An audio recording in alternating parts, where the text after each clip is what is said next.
Thank you for the follow. Welcome. I still have no idea what's up with my alerts, but there we go.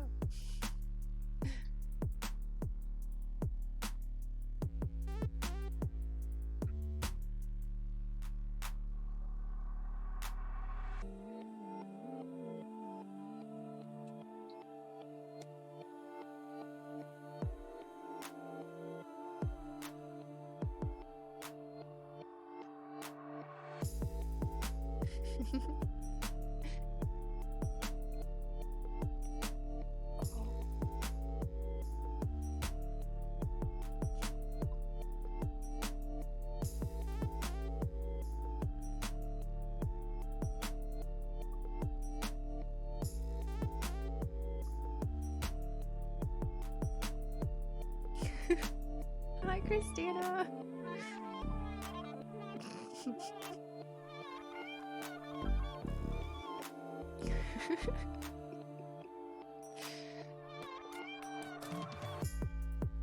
Thank you, DJ. Though you're probably not listening to stream because you're dual modding, at least. But this will be one of the few times people get to hear me say, I appreciate you.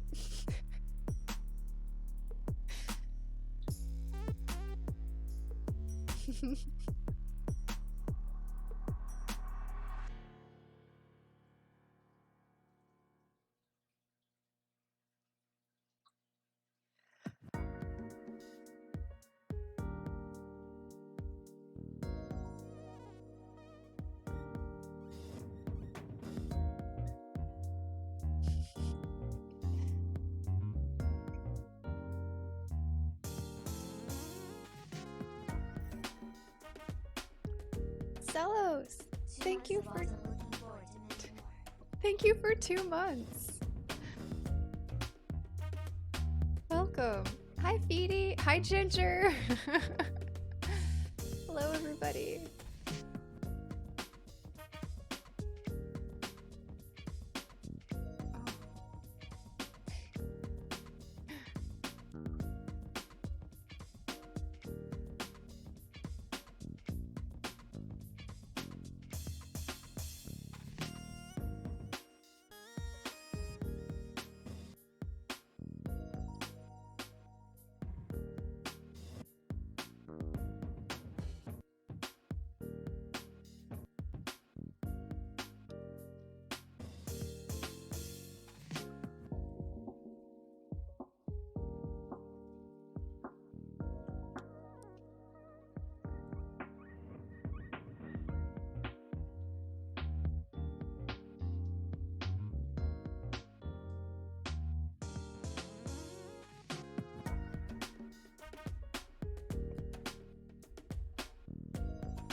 Alright.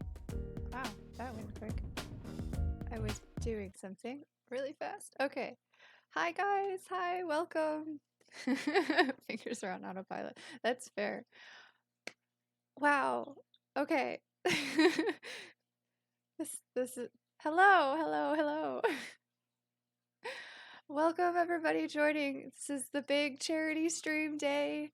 I just wanted to take like a few minutes before we get into the podcast portion just to talk about the charity that we chose and why I chose it. So we're collecting money for the Trevor Project, which is an amazing charity and organization out there. The Trevor Project was created when a couple of filmmakers made a small film called Trevor about a thank you, Feedy. About a boy who was gay, and while they had the film out for viewing for people to see, they realized that there might be some people out there that go through the same things, and wanted to make sure that their viewers had some place to get a hold of in case like they were having issues. So they looked into it and they found out that no such place existed. So they went out and they created the Trevor Project for LGBTQ youth. They are the leading national organization providing crisis intervention and suicide services to LGBTQ young people under the age of 25.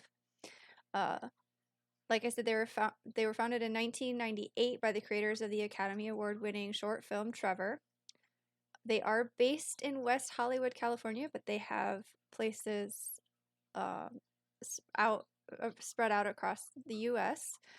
And they provide education for middle school and high school classrooms and training for adults who work with youths. Which helps counselors and educators, administrators, school nurses, and social workers be better able to discuss LGBTQ competent suicide prevention. So that's their huge focus for their project. Well, like their whole like organization. So why did I choose the Trevor Project for International Asexuality Day? Since their focus is on, LGBTQ and not the rest of that alphabet? Well, there's a couple reasons. One, when I looked into charities for asexual youth and asexual people, or even outreach programs for asexuality and stuff, there really wasn't a whole lot to find. But when I was doing the research, I did come back across the Trevor Project and learned that they actually published a research proof back in October 26th of 2020, so just last year, where they had done research on LGBTQ youth, where they had found that 10% of their sampled group of young people, young LGBTQ people, actually identified as ace or on the asexual spectrum. They also learned that ace LGBTQ youth reported slightly higher rates of symptoms of generalized anxiety disorder and major depressive disorder as compared to LGBTQ youth who did not identify as ace. With this knowledge from their research, they then recognized the need to include ACE youth in their outreach and suicide prevention and intervention efforts, and they integrated info about asexuality into all their trainings and their services that they provide. So upon learning that LGBTQ youth not only can also identify as ace, but struggle more because of their asexuality, they made efforts to incorporate that into their programs, which I thought was amazing and so cool that they can sit there and actively continue to add on to what they're working on. So that is why I chose the Trevor Project. Right? It is definitely incredible. It was something I learned. It was really cool to learn, and it was really, really awesome to hear or like read and see. And if you go to like the Trevor Project's page or even Google the Trevor Project with asexuality, you will come across a lot of information and resources that you can use to help, the asexual youth that you might be working with. So that did not take 30 minutes. That took 15 minutes. I thought that was going to be a whole lot longer to talk about. But that's why we're doing this. The work that the Trevor Project does is so important and so beneficial to so many people. This is why education is so important. They did the research and implemented changes. Absolutely. And the education is the most important part. Well, education and outreach, I think, are the most important part. Letting people know that they are not alone, that they are not broken just because they are different than what society says they should, that they don't have to be fixed, that they don't have to, be afraid. That is so important to so many people. Yes, there's a peanut tail on stream. Peanut, people can only see your tail. Come here. But for me, this charity stream, doing this right now, means a whole lot to me personally. Growing up, I didn't even know what I had never even heard of asexual until like maybe 6 years ago, maybe. And I randomly stumbled across it from, oh my gosh, we got donations coming in already. Guys, you're so amazing. Fidi, thank you for the $10 donation. Emma, thank you for the $20. This is all it's gonna do so much good, just good work. I just noticed my beanie. Yeah, I commissioned this Ace beanie, the year before last, when my town had its very first Pride event. Because of COVID, it got canceled last year, but I have gloves too, but it's kind of warm in my apartment. And I did order a new one that was supposed to be for stream, but I don't, it didn't come in yet, so we're still waiting on that. And then the ace flag in the background. But yeah, so before I'd even heard of asexuality, I actually did think there was something wrong with me, that something was not normal with me, because I didn't think the same way as everybody else or feel the same way as everybody else. And when I found that word and I found that description, a lot like what Ginger is saying about coming across demisexual, it was like, holy crap, there's a word for what I am. I'm not alone. I'm not broken. I'm not abnormal. There's a thing that I am. And from that day onward, I was building on it. I wanted to be out there as ace as possible as I could possibly be. I took that term and I just integrated into every aspect of my life. And it defines me so much more than a lot of other things. But I'd worked for years trying to find out as much as I could, educate people, but I was finding that my voice was the only one I was hearing. It's the only voice I was seeing. And it wasn't until about a year ago, it wasn't until about a couple years ago, that I finally met my first other ace person. And then about a year ago, I ventured out further into the internet and I found our Asexuality on Reddit, found people in communities on Twitch who were also ace, and I met so many more ace people, and it's like knowing that you're not alone and then seeing that you're not alone are two completely different things. And suddenly it wasn't just my voice that was out there. So this is why this is really, really important for me personally, because I want other people to know that there are people like them, and they're not broken, they're not alone, they're not weird or abnormal. They're valid, and they should be accepted for who they are. All right, hold on. Let me see here. I only figured out that I was ace last year. I only heard about it a couple of years before that in college. Education is so important. Yeah, as a teen, when other girls would look at guys and say things like, he's so hot, I didn't get, right? Me neither. Girls in my high school were drooling over Brad Pitt, and I always forget the second guy. There were two celebrities that they were constantly drooling over, and they would be like, what do you think? And it's like, I don't know. And I didn't understand what they were. Oh yeah, Orlando Bloom. Yep, Orlando Bloom, Brad Pitt. Those were the two. And it's just like, I don't know. I don't understand this thing you're talking about. So anyway, so that's that. I'm gonna actually pop over to this special charity stream thing. Holy cow, chat, hold on. I wanted to be able to see. I'm gonna have to resize some things. Come here, us, because I wanted to have chat up on the side so that when I put this on YouTube, people can see. Oh, that makes me so tiny. Wait, hold on. Where did chat go? Stream. There you go.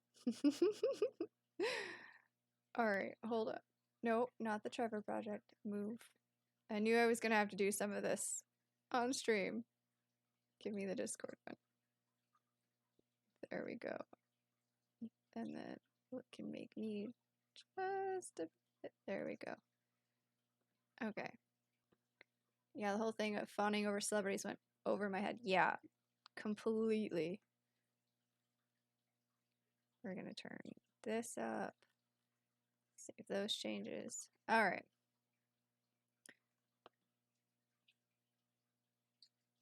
Okay. That should be enough, I hope. Okay, I'm gonna undeafen in the Discord with peeps.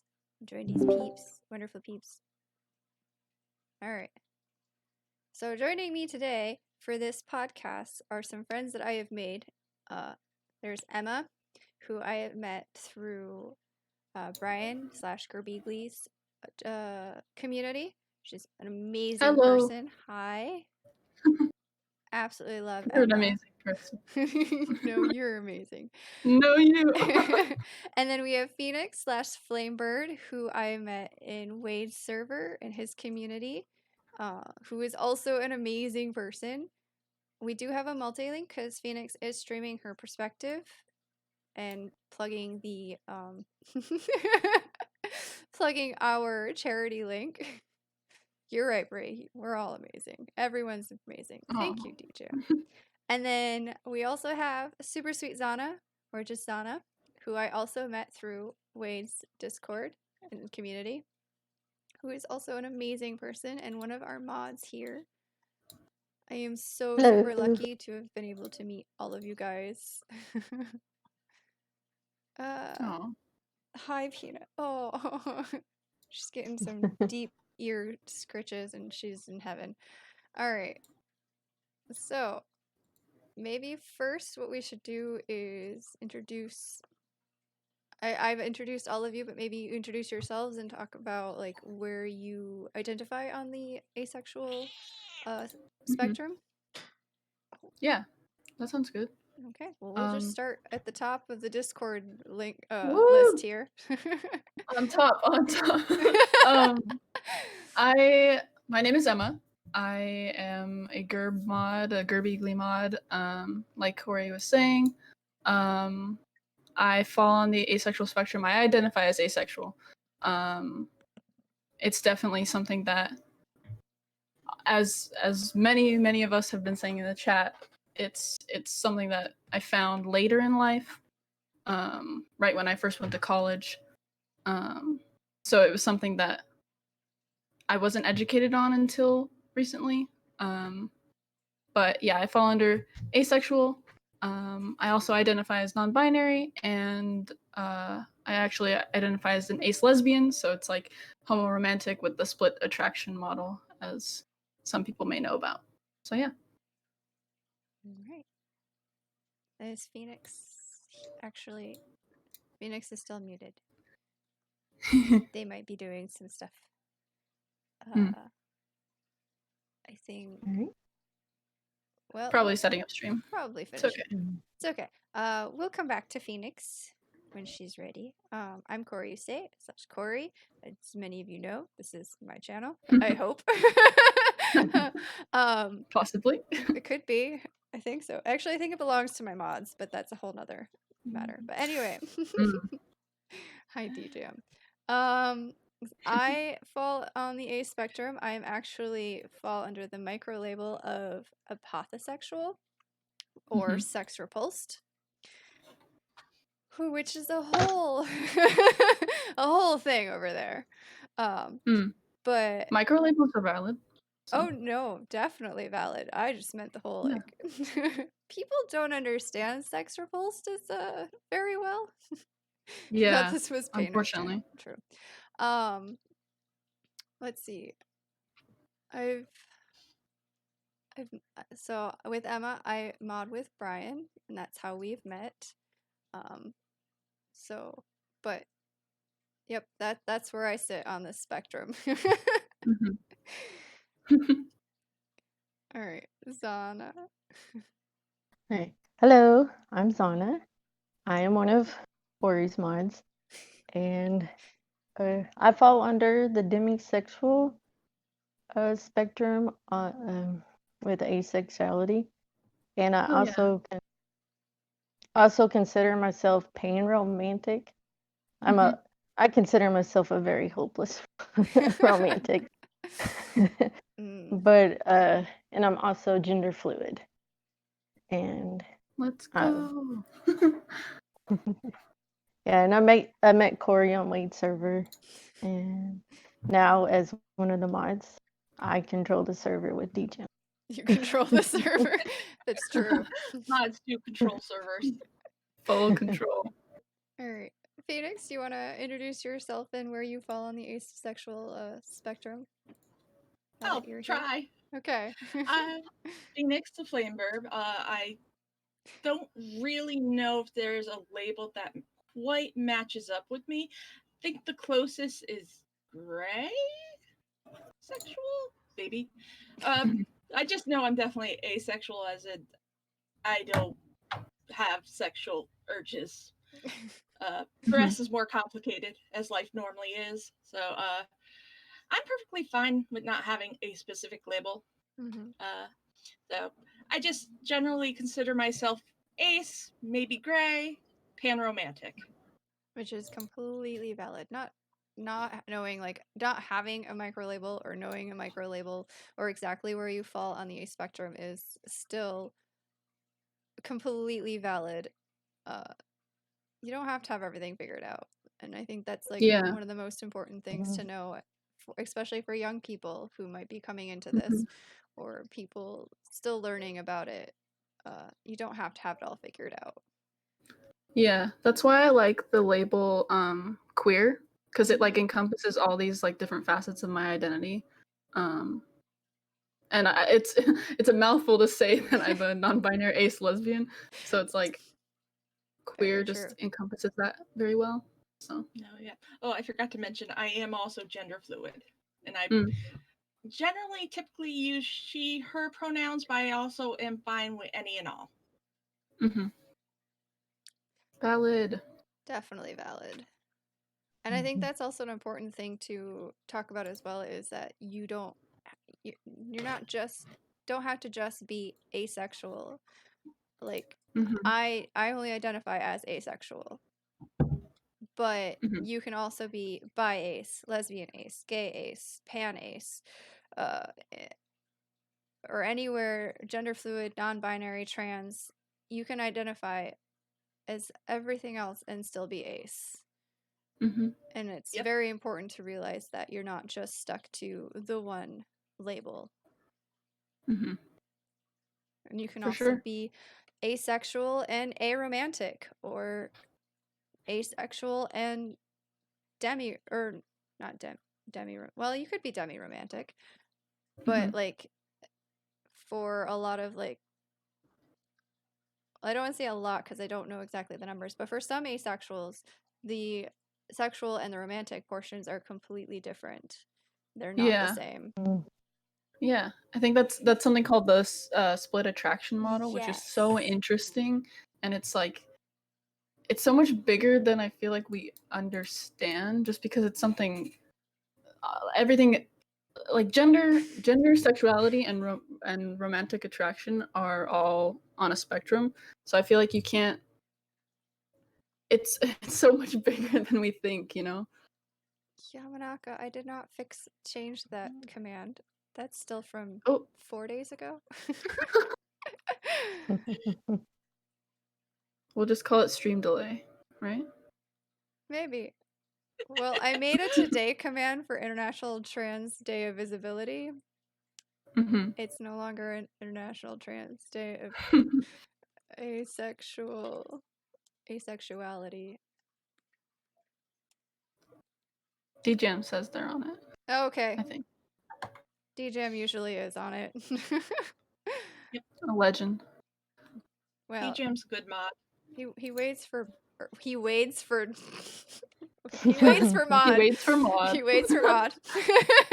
He mods for Wade, so he's got the skills. All right. So I've got our talking points for this open just in case. But I think it does wait for mod. Guys, words. It's hard. All right. So I think the next thing that'd be really important to talk about with chat is exactly what does being ace mean for us individually.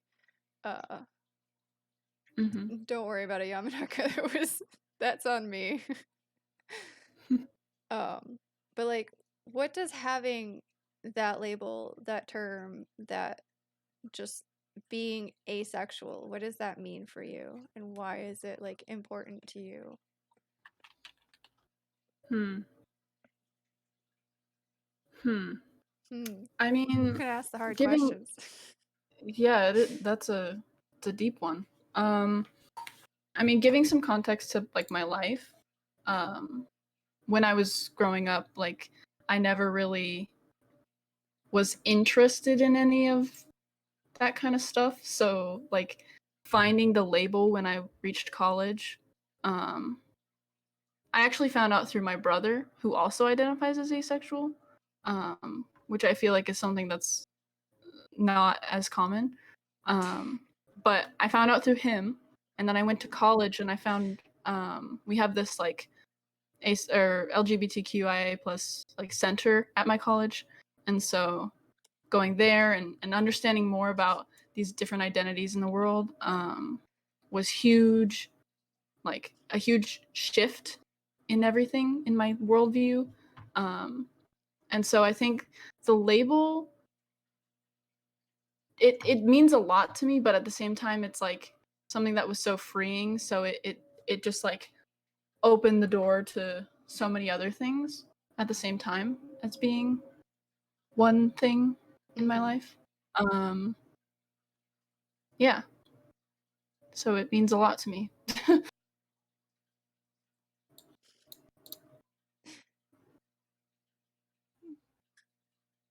Okay, I guess I can go next a little Mm-hmm. bit. To understand what the label means to me, I do have to mention a little bit of my background, which it can be triggering. Just a little warning: there is sexual abuse in my background from before puberty, and so when I hit puberty and didn't start feeling the urges that my peers seemed to be going through, I originally thought there was something wrong with me. And I thought it had to do with that abuse. Mm-hmm. It wasn't till years later when I had a great partner who let me safely explore sex and realize that I'm just not into it. It's not, I didn't I I had sex with a great partner and it was good and I enjoyed it, but it wasn't something I was interested in, ever sought out or anything like that. So I was able to start coming to terms with the fact it wasn't anything wrong with me in that aspect. So, because there's always the voice in your head, well, maybe it's because of the trauma, and then it's like, well, also you don't know what you're missing if you haven't had good sex. So those voices were in my head, until I was able to safely and comfortably have sex with someone who was awesome. Like I said, was very great and made me feel safe through the entire thing. Like everything was my decision to move forward. Yeah. What we tried was all my choice. And that really helped a lot of my mindset. I still at the time didn't have a label for it. And it wasn't until years later, I would say like into my early 30s that I came across the label. And the label just kind of felt like a missing link.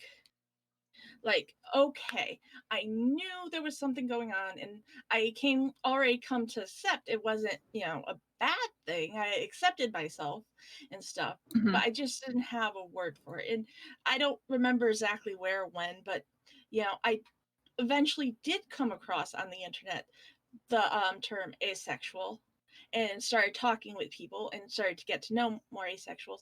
And that is what really brought it home to me and, just filled in the missing piece. Mm-hmm. And, like I said, I'm not exactly, I read over the different, micro labels and all that, and I don't feel like I fit into any of them specifically. But I'm actually really okay with that. I am great with just considering myself asexual panromantic. Mm-hmm. So, and and it does let me, and also, having that word, the label and stuff at that point does help me communicate with my current partner and stuff. When we first started talking about intimacy and all that, it was able to help me, discuss with them what I am and what they are as well. I have Mm-hmm. talked to my partner and asked her permission to share this. She also does identify on the asexual spectrum. She and I are very similar in what we like and what we crave and how we connect with people. It's Mm-hmm. not on the sexual level, but there is something there. And having those terms, having that thing, I believe really helped our relationship. So that's why it's kind of important to me, and I can understand why it's important to other people to actually have a term in an education. It just helps. I don't know how else to say it. Yeah. Mm-hmm. Yeah. And I feel like going back to your like reasons that you thought maybe there is something wrong with me. It's like people like to blame asexuality on like past trauma or maybe you haven't found the right person yet, all these things, and it's like those are the most frustrating parts about it, but that doesn't take away from the fact that the label is valid and it means so much to so many people, Very true. Yeah, Yeah. the microaggressions out there definitely can make it a Microaggressions. lot harder for young people to realize that they're valid and okay in how they feel and that there's nothing wrong with them, or that they might actually be ace and actually make it harder for them to feel okay as themselves due to those microaggressions. Like I mentioned earlier, finding our asexuality subreddit, and there are stories on there that are just heartbreaking about young Yeah. people who are terrified to even consider the fact that they might be asexual. And it's so sad to see. So I think it's important to understand exactly what people are saying to younger people or even older people and how that might affect them mentally. But we can talk about some of those microaggressions a little bit later as well, because I think that's important to know. Yeah, that's definitely a big topic. I talked a little bit about why what being ace means to me and what the label means to me. I mean, I spent years starting in like high school thinking I was some weird straight girl with something wrong in her brain. It's exactly what I thought of myself, because I didn't feel things the same way that other people did. I didn't understand what other people were talking about. I had a crush in high school, or I guess now the term is squish, which I don't know why, but that is a funny term to me. But it was I can't tell you if it was because I really liked the person or if it was because I was feeling forced to like somebody. It's a really complicated thing because you don't know. But when I found that label, like I said, like 6 or so years ago, it was just kind of like what you were saying, Emma. It was just kind of like the holy crap. Yeah. The whole world just sort of shifted and everything just made sense. It's sometimes it's shocking to realize how big of a change one label can do to somebody's life. It really But is. it's great. It's great. It's so validating. Is that So what the youngins are saying these days? Apparently, that's the term for a non-sexually, I mean, I feel like crush works whatever. just as well, but at the same time, if there's a separate word for it, that's cool too. Yeah. Because I guess like crush has some like sexual interest involved into the term, and Mm. like squish is That makes where there sense. is none. But it is one of those things where like they have new words and new terms, and you've gotta. It's hard to integrate them into your everyday vocabulary sometimes. Like I'm totally okay with saying crush, but if it's got Yeah. implications, that's the word, Implications. implications behind it that are kind of not okay. Like assuming that it was a sort of sexual thing, then I guess a different term might be more helpful. Yeah, I But agree. I agree with Feedy in the chat. I had always thought of a crush as fairly innocent, non-sexual things. yeah, So that's kind of what I yeah. thought. Same. But again, how much is that on us not having the sexual attraction to other people too? Like how much are True. we kind of True. Right? Yeah. That's funny because I used to say squish as something cute when I was in high school. Like I just said, oh, it's a squish. I don't know where I got it from, but That's cute. All right, Sana, why don't you tell everybody what being ace and what asexuality means for you? Right. So I guess I had a couple of crushes or squishes in high school, and I knew there was a like because they were always like they wanted to move forward, and I was like, oh, I don't feel like I didn't have a word for it, but I was like, I don't have that feeling toward you. I'm like, I don't have that connection. I knew there for like in the back of my mind, I knew I had to have a certain spark. But so you know how they're like, oh, then never mind, you know. So years later, I have actually been married before, and during my relationship with my partner, we had quite a few problems, but one of our biggest problems was I did not have that connection with them. I only had the romantic connection. And he tried to convince me to go to therapy, and I knew in the back of my head that there was nothing wrong with me, but it made me question a lot of things because oddly enough, in like high school, I was already the weird girl in the hallway, so I never really thought much about it.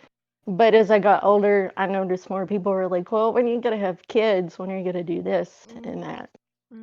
And so I never did give in and go to therapy.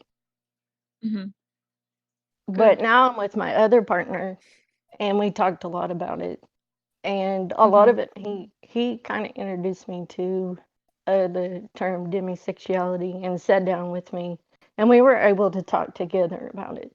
And it was really nice and validating to have somebody to understand me for once, and to actually hear other people say, you're not crazy. You know, this other person was way off the charts, so to speak. Yeah. They were. They definitely were. Definitely. Yeah. So the term really meant a lot. It's definitely also kind of an interesting thing to realize that what asexuality was considered like a mental disorder. Yeah. For so long until like 6 years ago, I think it was. Yeah, that's crazy to me. Yeah. Definitely crazy. So yeah. That brings up like the whole idea that asexuality is a newer thing. Which I mean it kind of is, but it's also been documented going way back. And it's so also you can kind of see it in history notes.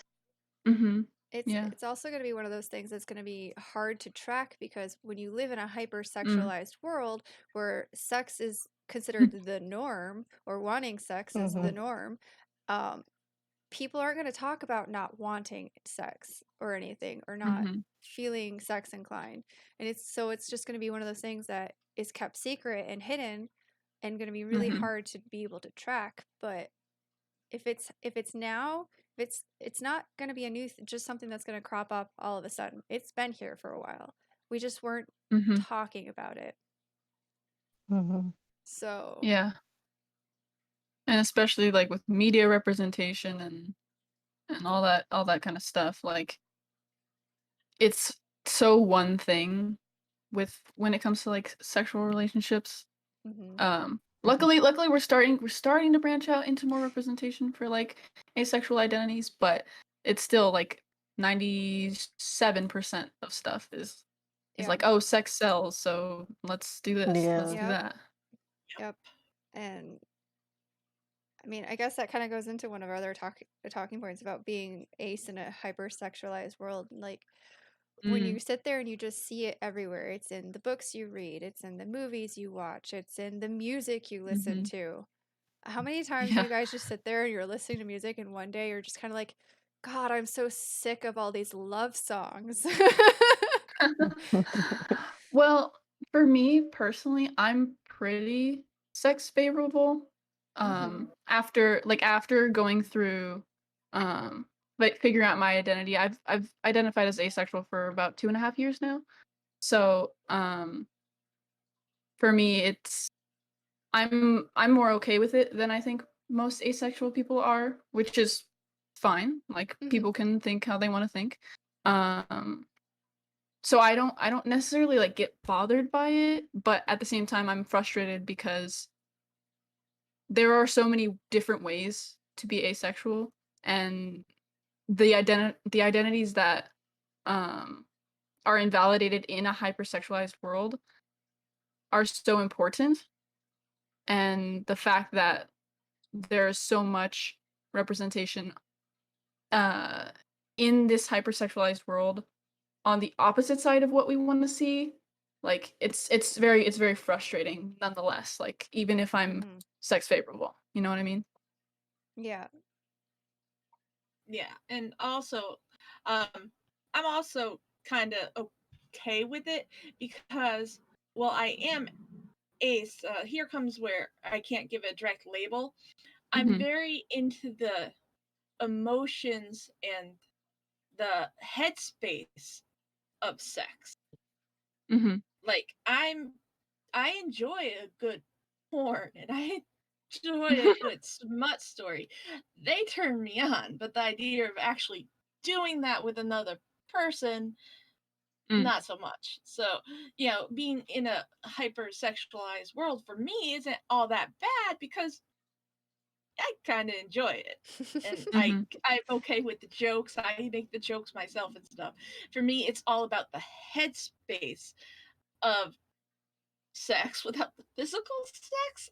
I don't know how to describe it other than that, but I mean, that makes total sense to me. yeah, Like, I will totally role play with my girlfriend, and there are some kinks and fetishes we have explored, but it doesn't go beyond that. It doesn't go into the physical acts. yeah. And So I feel like yeah. with that kind of like mindset, people are like, "Oh, you're not asexual then." And it's like, but I am. But I am. So, Exactly. yeah. So, right.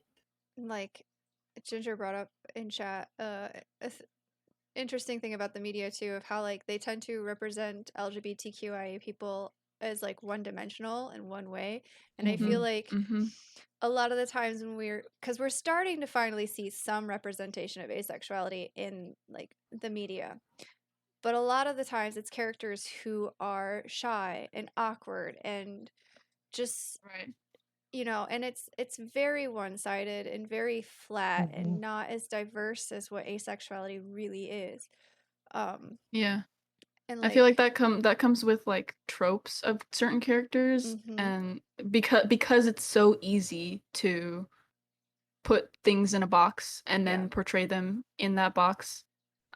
It's more, I feel like it's more for ease and like efficiency instead of wanting to portray actual identities. You know what I mean? Yeah, it's Because it's more like, of, oh, let's have. Go ahead.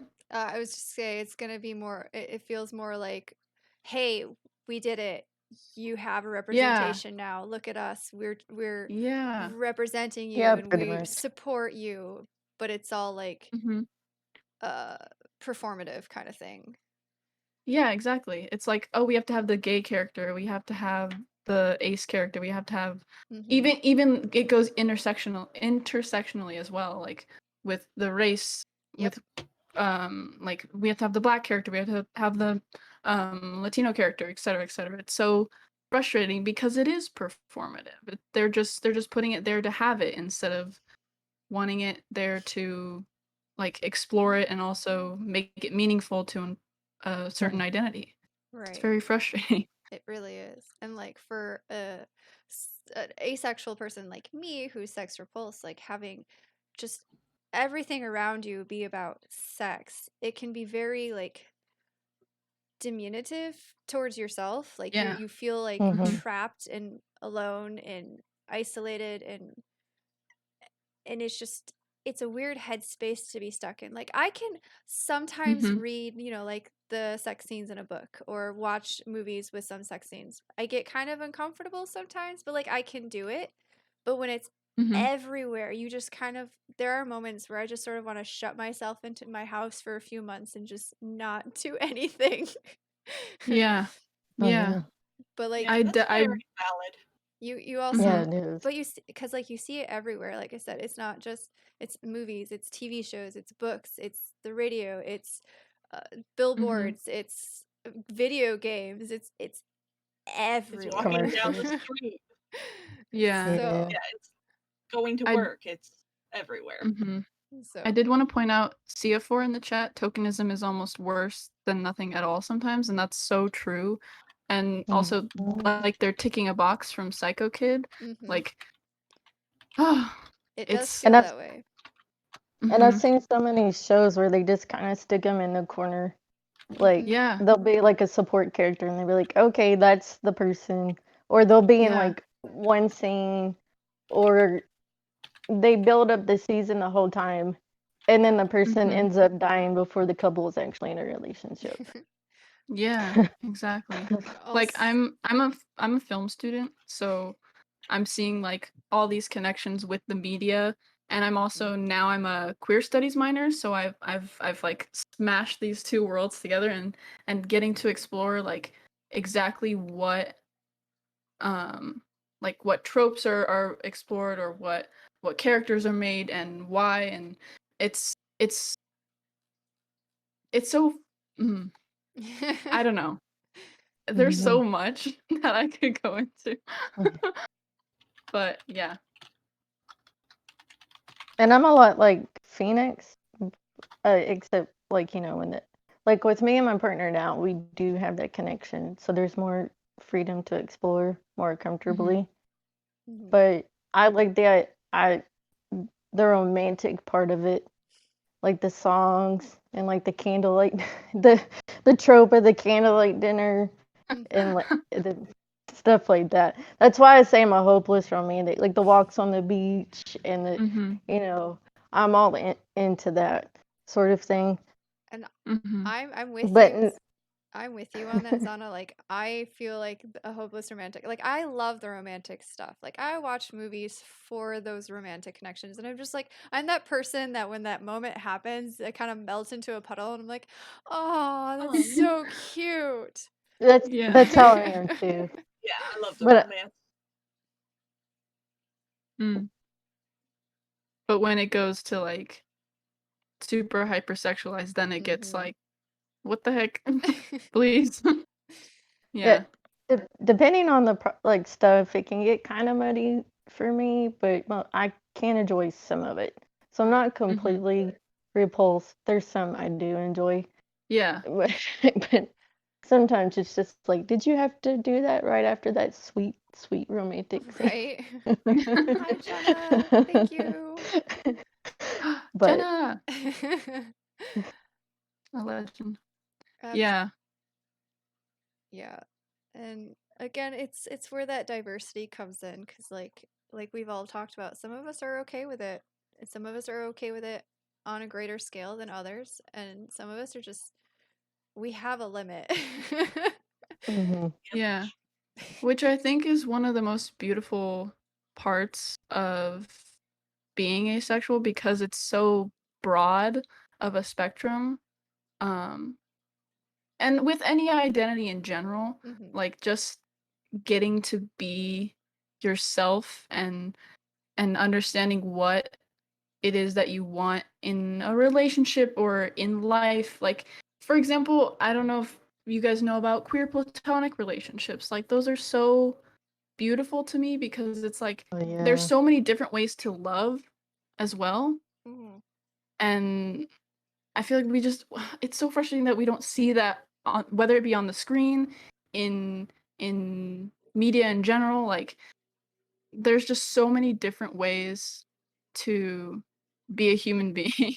Mhm. It Yeah. really is. And we see just one way in the Yeah. media, and it's like, ay. Yeah. Like for me being, sex repulsed, like I said, I am like the hopeless romantic. I'm not opposed to Mm. having a platonic relationship with somebody. There are moments Yeah. in my day-to-day life where I wish I had. Okay. So some of my friends who, are allosexual will like to make the Mhm. joke of like, what I really need in life is uh a cuddle call instead of a booty call. Aw. Because there are moments where I want the connection. I want like to just have somebody come up and like be there for me and support me and like wrap their arms around me and be like, tell me Yeah. everything's gonna be okay, and like we can cuddle on the couch and play video games together, or like, just Yeah. have that sort of Oh yeah, I support totally get without the that. pressure of anything else on top of it. Yeah, and Sounds Hmm. that. wonderful. Sign me up. What is that? It has a Yes. name, doesn't it? Isn't it sensual attraction, I think? It could be. But Obviously, like, for chat, obviously yeah. we're not going to have all of the answers because we're still learning Mhm. ourselves, having come into this Mhm. later in life. But cuddle calls, Yeah. yeah. Chad's like, oh, I love It's so that cuddle cute. calls. Yay for hopeless romantic. Hmm. But I guess on the topic of the hypersexualized society that we live in, I know there's a lot of pressure on aces to be in a sexual relationship, Oh yeah. Mhm. especially when it comes to dating. Mhm. Um, It's my biggest hurdle. yeah. Let's explore that a bit. Cuddle calls get it trending. All right, guys, go for Oh it. my gosh. Let's do it. Let's do it. I mean, I can start a bit Hmm. because like I know when it comes to potentially thinking about dating somebody, I've never dated. Let's just put that out Hmm. there. I am 32 Mhm. and I have never dated. I've never had a That's relationship. valid. It And is. one of the things that prevents me from even contemplating the idea of dating is that stress and that the Mhm. expectation of a sexual relationship. I don't want Right. that. But I Mm. also it's because of the world we live in, it's kind of makes it kind of awkward to even bring that up too with a potential partner Hmm. and try to Yeah. like establish that boundary early on because you're afraid of like chasing somebody away. Mm. But also for like, I don't know, for me, I don't understand flirting very well. And I only really notice when somebody's flirting with me when it's over the top. Mm. So I I'm that think, way too, Corey. okay, good. But because I'm aware of it, I'm also now like hypersensitive to every little thing. Why are you playing with my hand, child? Every little thing where like everything seems like code. Hey, let's Mm. go get coffee. Do you really mean go and get coffee and just sit and chat, or do you mean a hookup? You know? Yeah. Because Right. I can't tell, I automatically have to assume because otherwise I might accidentally lead someone on, and I don't want to do that. Shut up, DJ. Nobody's asking you.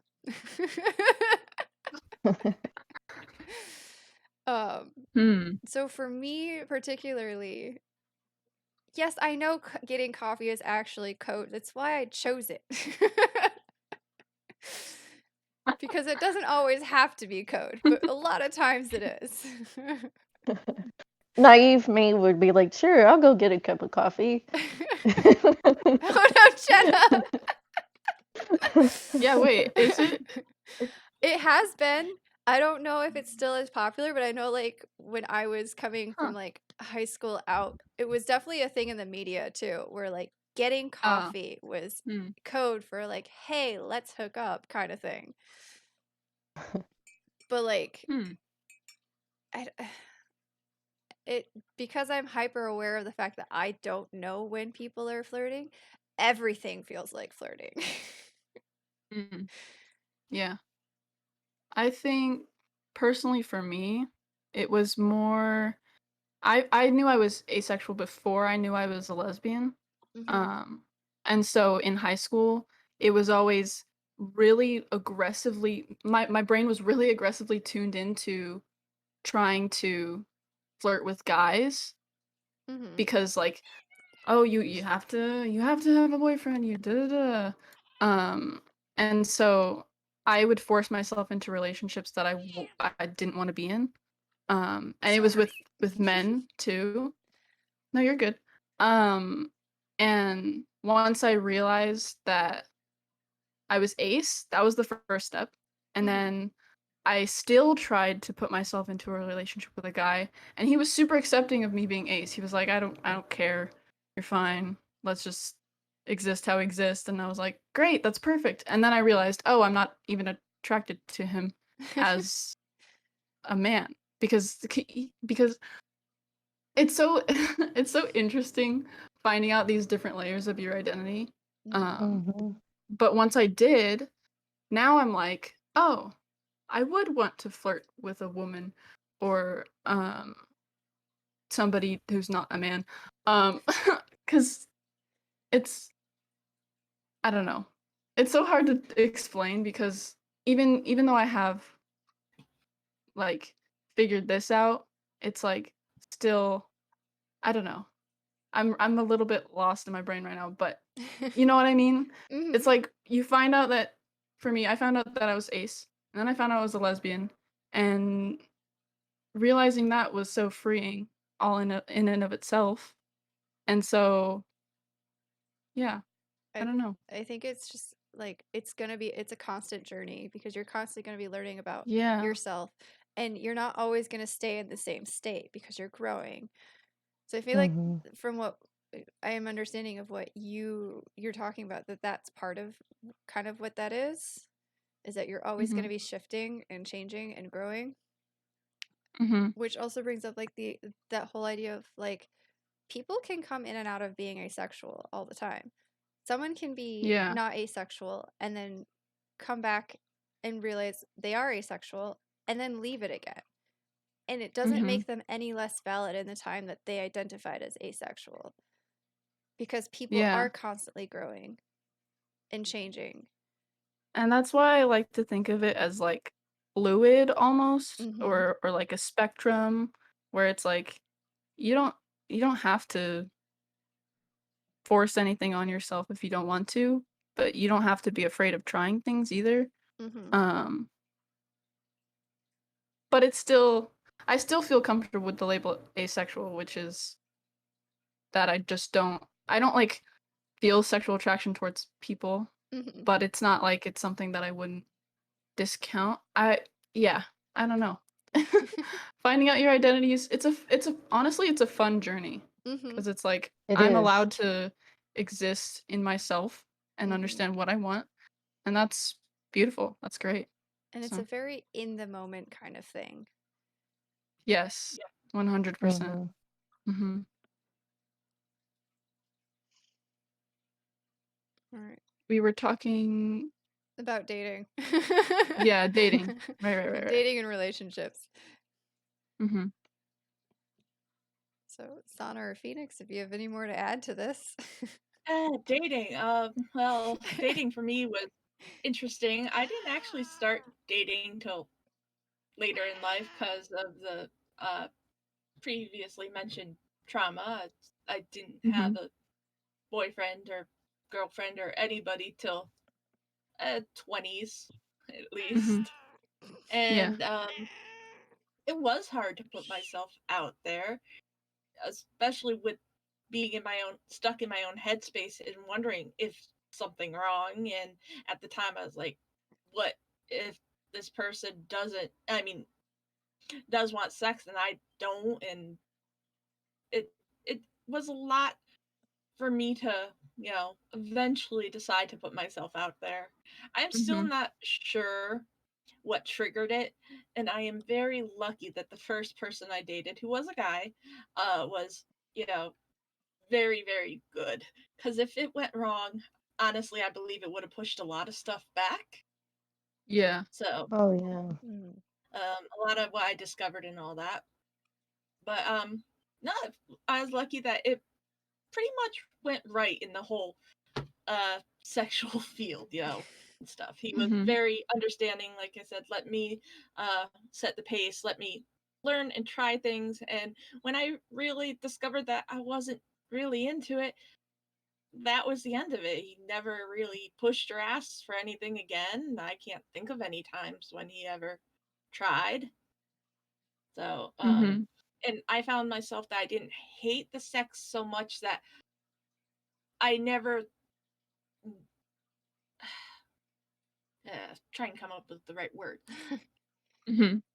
I was still willing to do it, because it wasn't displeasurable. So, Yeah.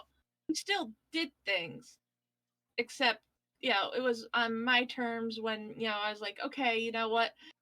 Yeah, let's just do it. But it wasn't because I was like, you know what? You're looking really hot today. I really want to have sex with you. It was more like, well, you're a Yeah. good guy, and I know you like sex, and I don't hate sex. Mhm. And Right. because you're letting me do it on my terms and all that, okay, I'm willing to have it with you. Yeah. So I was very lucky that that was my first um long-term relationship that got intimate and all that. So Yeah. but just thinking beforehand, before I took that step to saying yes to going out with this guy, it was hard because, like Corey mentioned, the thought was, does he really want to have sex? What if I say no? What if I tried to tell him I'm uncomfortable, I can't move forward? Mhm.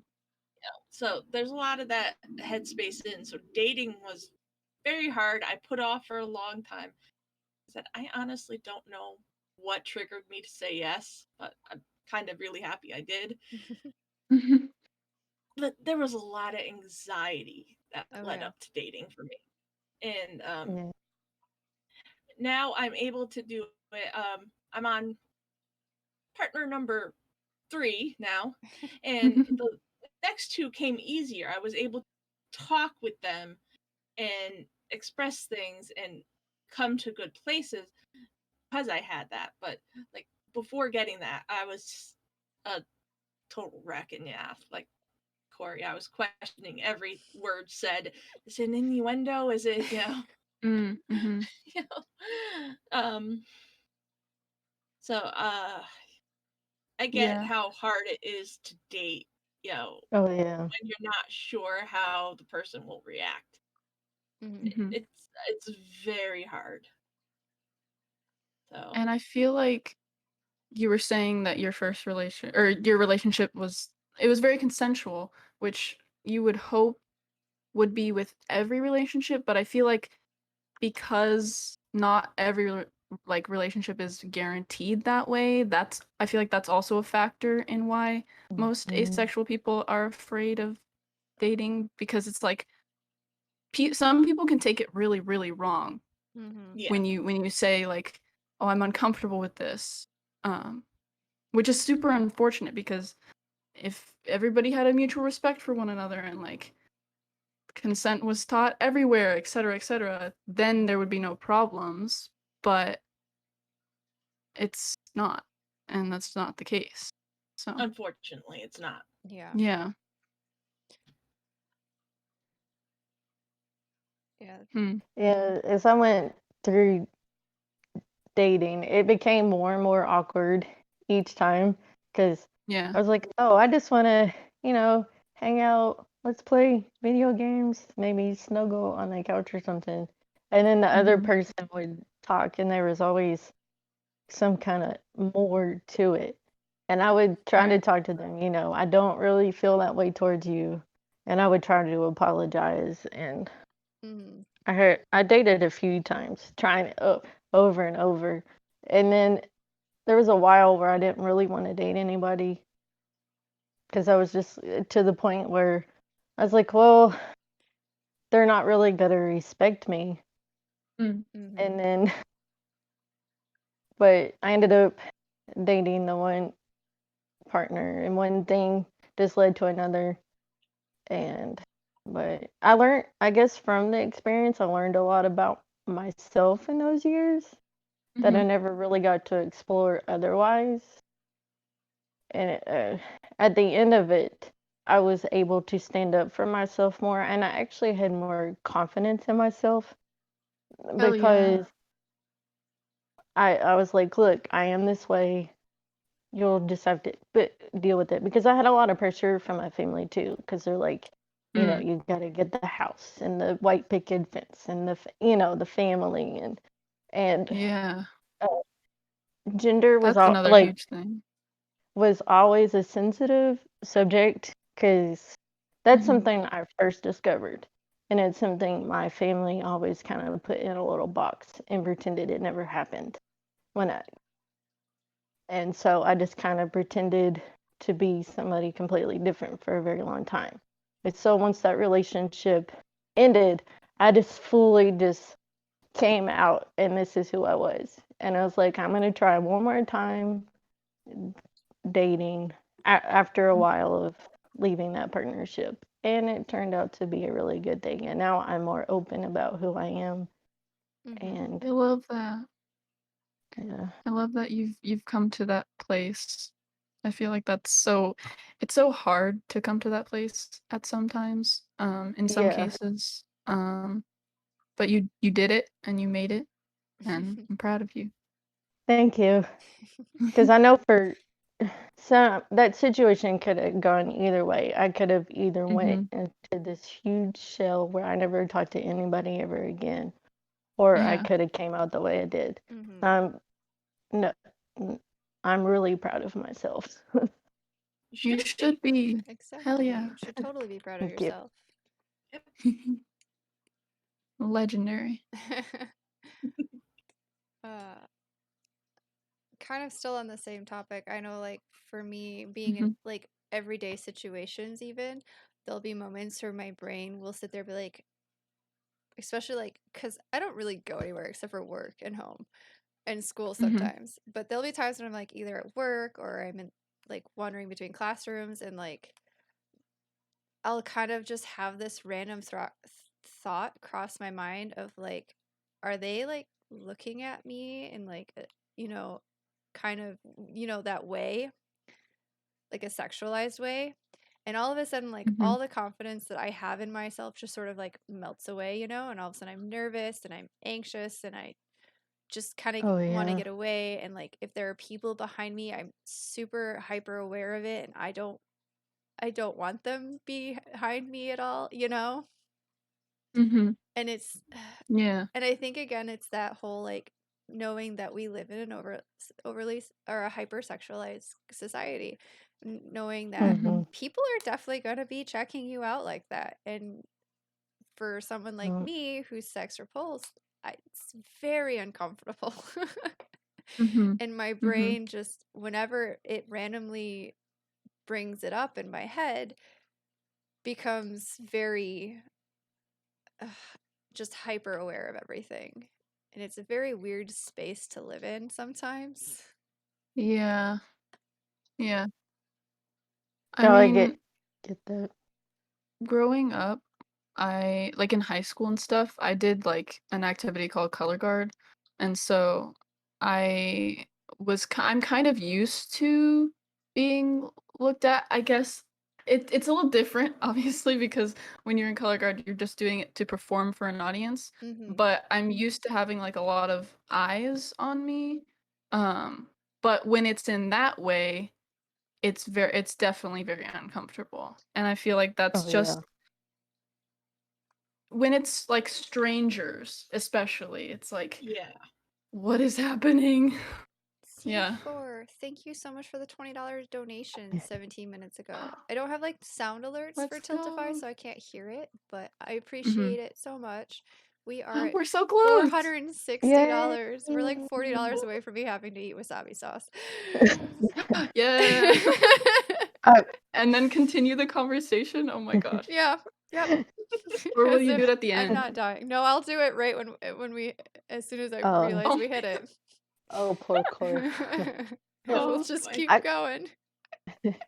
I I understand where you're coming from, Corey, because like those, I've been looked at that way before, and I just want to walk up to those people and be like, "You're not my partner, so you're not allowed to do that." Right. Like, Right. I just want to cover myself in like a blanket or something, or like a hood, and just like curl up in a ball when Oh, people are like that. absolutely. And it's I've always been this way, but like at work it's gotten worse because I do actually have a customer who will come in and sexually harass me verbally.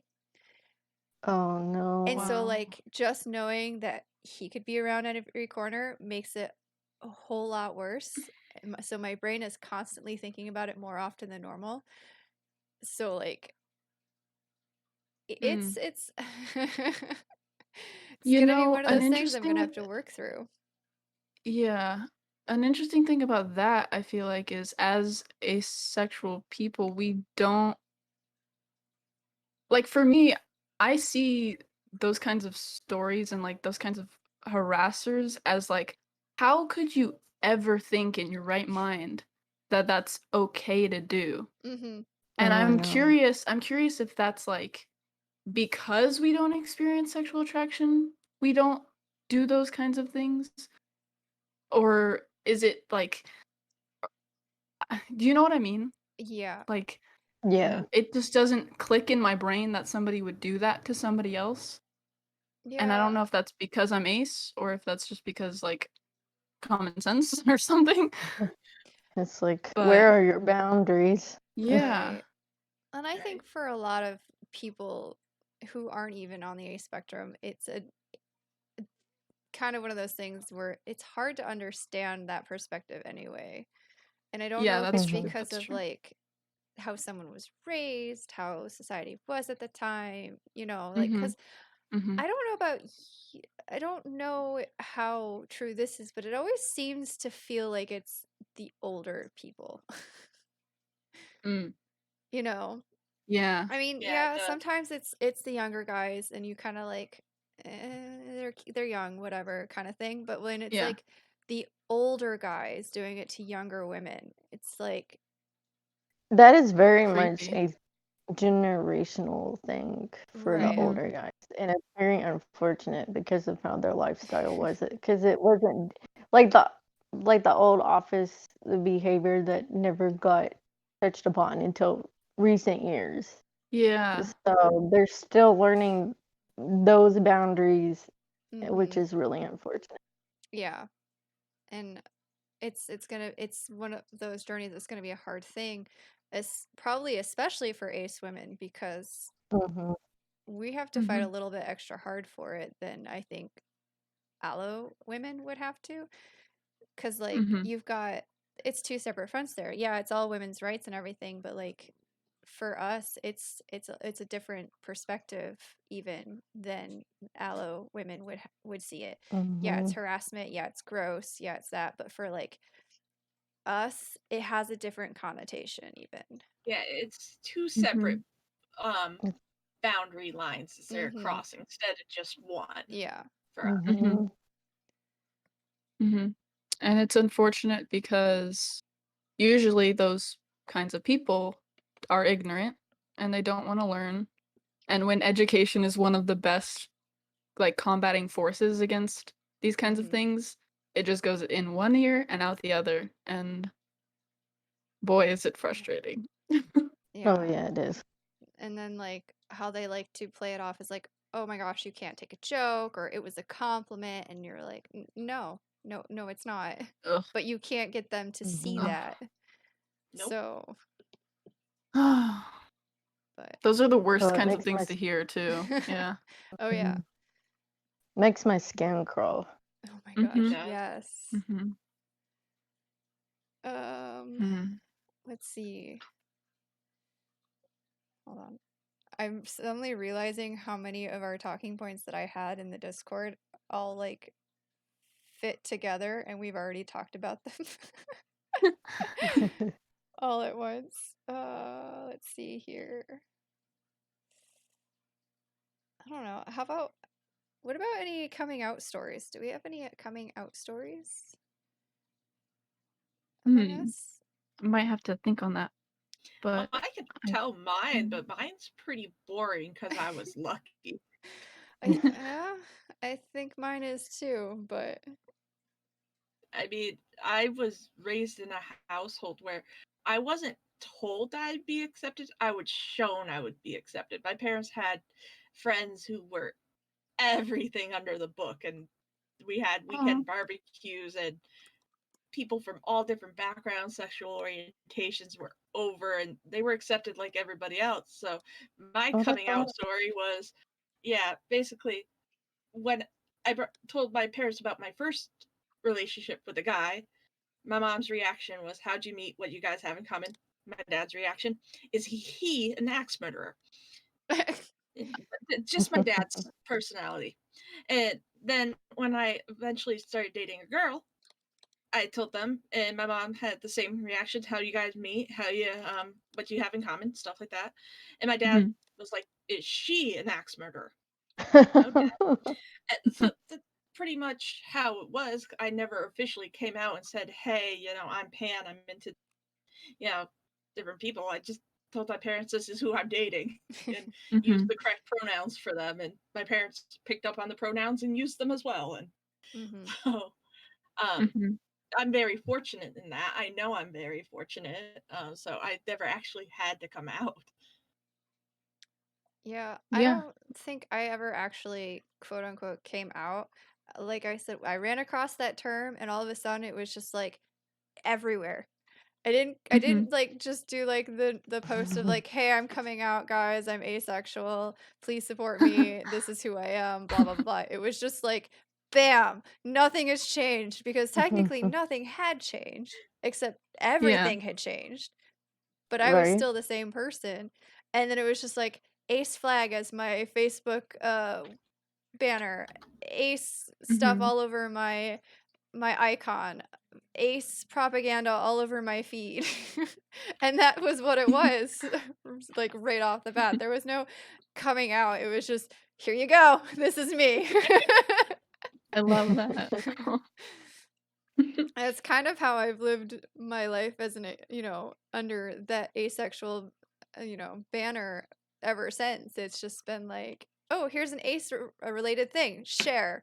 Here's oh, not only just share, let me add something of my own to it. Kind of thing. Yeah. So but like Phoenix, I was really lucky. Like my parents were like, oh, all right, guess we're not getting grandkids after all, unless they're adopted. That's whatever. And like a lot of my friends were like, oh, like we kind of, Corey said, ta-da. Yeah, pretty much. That was pretty much how it was. Like, ta-da, here I am. This is me. The friend group I had were really like supportive. A lot of them were also finding their identities within the LGBTQ spectrum.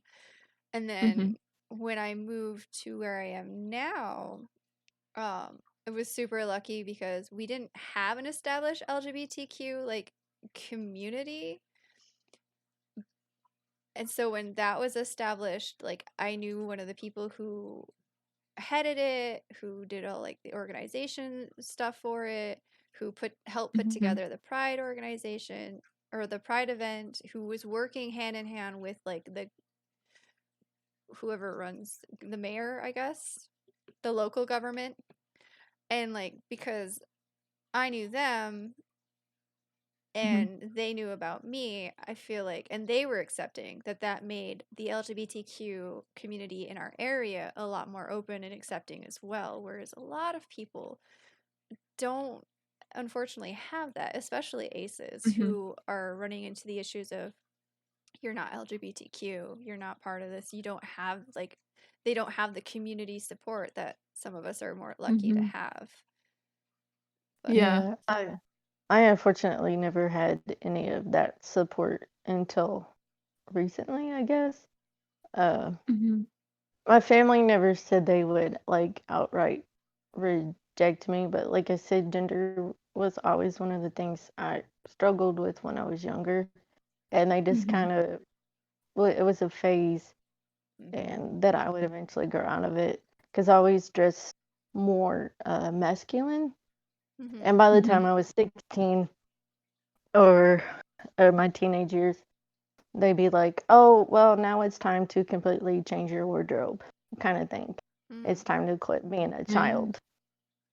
And I was like, "But no, this is who I am, and this is how I like to dress." And that was a constant fight. So I never really came out to my family per se, but I came out to like my friend group and to like my partner, and that was freeing enough for me personally, because I'm like, well, one day my family may, when they're way older, realize, but that's on them. Well, and I think it's also important that whether or not you come out to certain people, like friends or family or whatever, one or the other or both or all that stuff, that it doesn't mean that you're like out of the woods either. Like you're still going to face the microaggressions from anywhere. It's still going to be a constant battle. But like, well, even like the workplace, like oh yeah, the workplace is a really big one. Like I don't really talk about it. It's not hidden, but it's not an open subject either. right. Yeah. And I think another thing when it comes to asexuality in particular, it's kind of known as the invisible orientation. And it's so much less well known than any other orientation out there. And it's like that just adds a whole other level of complicated on top of everything, because when you come out, you have to like educate everybody else on what you are, versus when like you come out as gay or lesbian or something like that, it's people already know what it is. So and when I tried to talk to my family, because they always asked about, because the number one thing is with that, along with it, is children, and they're like, well, you know, you're gonna have to date and do this, and I was like, oh no, because they tried to have all those different, parental talks with me, and I'm just like, I'm just not interested in, like, maybe I want kids, but maybe I don't want kids that maybe I want to adopt, And I kind of wish we had a guy asexual here as well to help give us a little bit of perspective on that end, because we are all identify as mostly women or non-binary. I think Phoenix said they were gender fluid, but there's a lot of there's a lot of pressure on women about having kids, and like you can't feel fulfilled as a woman without having kids. But there's also a lot of pressure on men too about being sexually active. And I feel like as harmful and damaging as it is living in a hypersexualized world it is for women or non-binary people, I think it's a lot harder on guys who are asexual. Because of the emasculation, right? Yeah. Well, that, and like Feedy is saying, carry on the family name. There's a lot of pressure on men. And it's the toxic masculinity culture. Absolutely. So while I wish we had that perspective, hopefully someday in the future we can have that perspective. Yeah. Keep coming back and visiting this podcast every year. We could, or twice a year. We do have Ace Week. Ace Week. I love Ace Week. So it's definitely something I would like to consider having in the future. But again, we have to find one. And I think Yeah.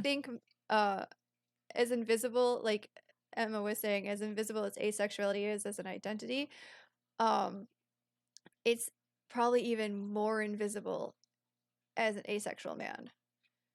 Yeah. Mhm. Yes, Mhm. because So, there's all that pressure to have all the women and all the mm, yeah. Yeah. go on a date every week, Yep. kind of. Yeah. Well, my brother is asexual, so Okay. he has told me a little bit about it. I would love to like I don't know if he would come on here, but I would love to talk to him and then maybe bring some stuff back. But Oh, that like would be awesome. Mhm. I imagine that he's had some struggles. It's really been great to watch him like grow and understand himself more Mhm. because when he first came out it was like back in 2015. Um and I think he came out on coming out day or something on Facebook. So it was a shock to me, but it was like it was him taking that first step and Mhm. then seeing him now and how open he is with like everything. It's just been really great to see. So, yeah. Phoenix, did you I have? do think Oh, sorry. I do think no, it's okay. I do think that asexual men, it's a completely different experience Mhm. um than being non-binary or female. Mhm. So, yeah. Phoenix, did you have anything to share about your coming out stories or anything? I think that's pretty much it. With the asexuality part, I haven't exactly come out as in the same way I hasn't, you know, I didn't necessarily come out as being pan romantic or anything like that. It's just, you know, whatever my mom and dad would ask what, you know, I see my future as, you know, Mhm. I told them, you know, pretty much that I probably wouldn't have, you know, genetic kids. Maybe I would adopt and stuff like that. And they were fine. And I'm lucky my most of my friend group is also somewhere in the LGBT community and all that. So they're all Mhm. understanding and all that. So it's never been a discussion of, hey, when you're going to sit down and have kids, when you're going to have, Mhm. Yeah. you know, so I'm lucky the people I've surrounded myself with are such great people. So I've never actually had to even come out as ace. Like I don't know how many people know, but even if they did know, they wouldn't care. I like before this podcast, I actually put it out on my private Facebook that I would be streaming and doing this, Mhm. and I didn't come out directly and say, "Hey, I'm Ace," but I did say I was invited to talk on this podcast for this charity, and the topic Mhm. is being ace. I'm pretty sure Mhm. most of my friends will put two and two together. And I honestly don't think I will get any single negative reaction because I've already, Mhm. I already, in my younger years and the other stuff I went through, I cut a lot of negative people out. Mhm. So all that's left Mhm. at this point are the good people who really do support me. So, like I said, I don't expect any negative reactions when I look back on Facebook or anything like that. Um, Mhm. some people might be a surprise, because they do know I have done things in the past. So it might be a surprise, but they won't judge me. They'll be like, oh, okay, whatever. Yeah. But so there's no coming out story for being ace or anything like that. That just lucky with the people in my life. Mhm. That's fair. But like I said, I there was a time like if I discovered this stuff and certain people were still in my life, it probably would have been okay, do I come out? How do I deal with this? All that. Yeah. Yeah, that makes Yeah. sense. Mhm. But, I started realizing because of how they judged other things, not necessarily on sexuality and all that, but how they judged other things. They were real good people, real good for me, so they were already out of my life before I figured things out. Yeah. And that's So, one of the best feelings, like getting rid of toxic people in your life. Mhm. So, Mm-hmm. yeah.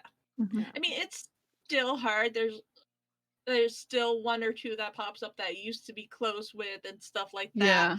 And I'm like, Mhm. maybe because I miss what we seem to have, the friendship we seem to have. Oh yeah, yeah.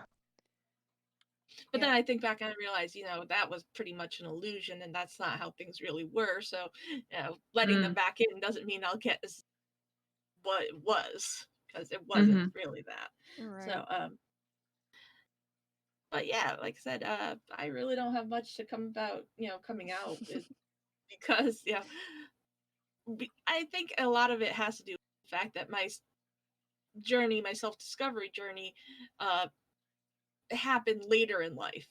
Mhm. That I already was cutting people out. Like if I was in my early 20s, I was, I would have been trying to please everybody, including the Pope, honestly. And that would have made things a lot harder. Mhm. I would have wanted to be the popular person.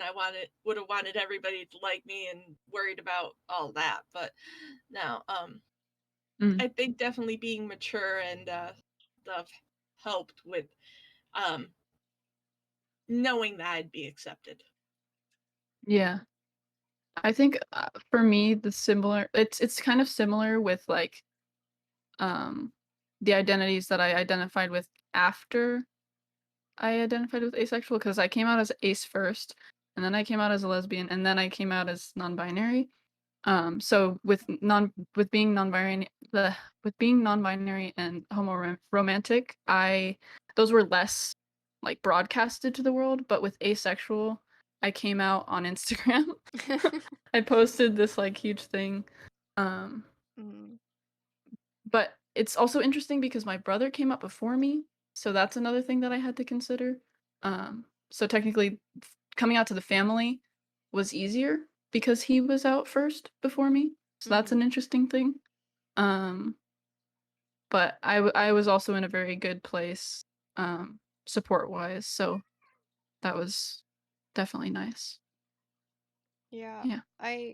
It's one of the things I definitely consider a lot of the times of how incredibly lucky I have been in my own situation. And the fact that I didn't have to fight for people to respect it. Well, respect mostly. Uh-oh, we lost Anna. Uh-oh. They'll be back, I'm sure. There they are. Welcome back. Welcome back. The fact that I've been like super lucky with having like parents who are accepting of me, even if they don't completely understand what it means and what it entails, but they respect me enough and have enough understanding of the fact that if it makes me happy, and I'm not hurting anybody, it's okay. That's generally their stance on a lot of things. If it makes me happy and I'm not hurting myself or anybody else, they don't care. But and then having, friends who are like, okay, yeah, that's cool, whatever. Having the kind of like just not having to deal with judgmental things and like fighting for all of that. I think for me, that was one of the reasons why I went so hard on it. And like showcasing it and wanting to be a voice.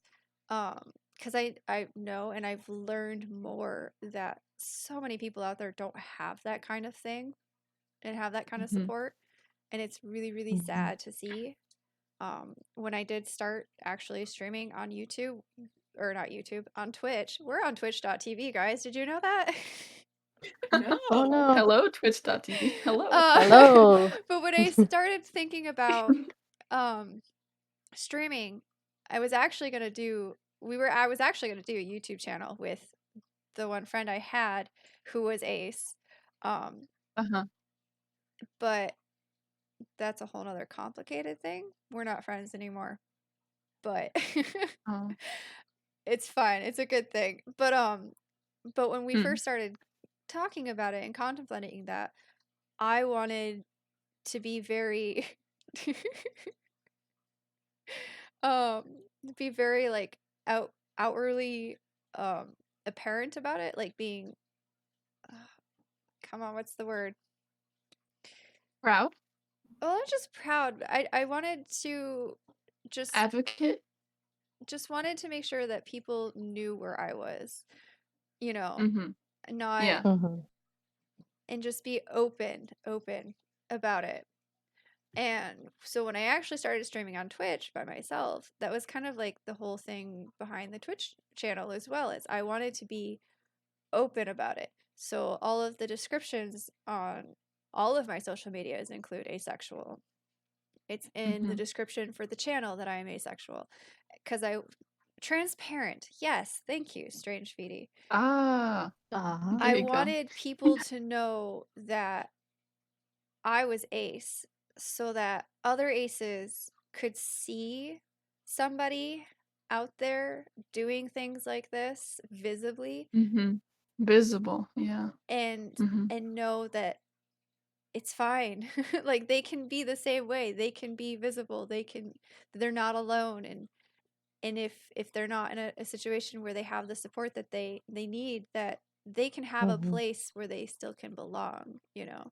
And I want that for people Mhm. who identify in any sexuality or gender, Yeah.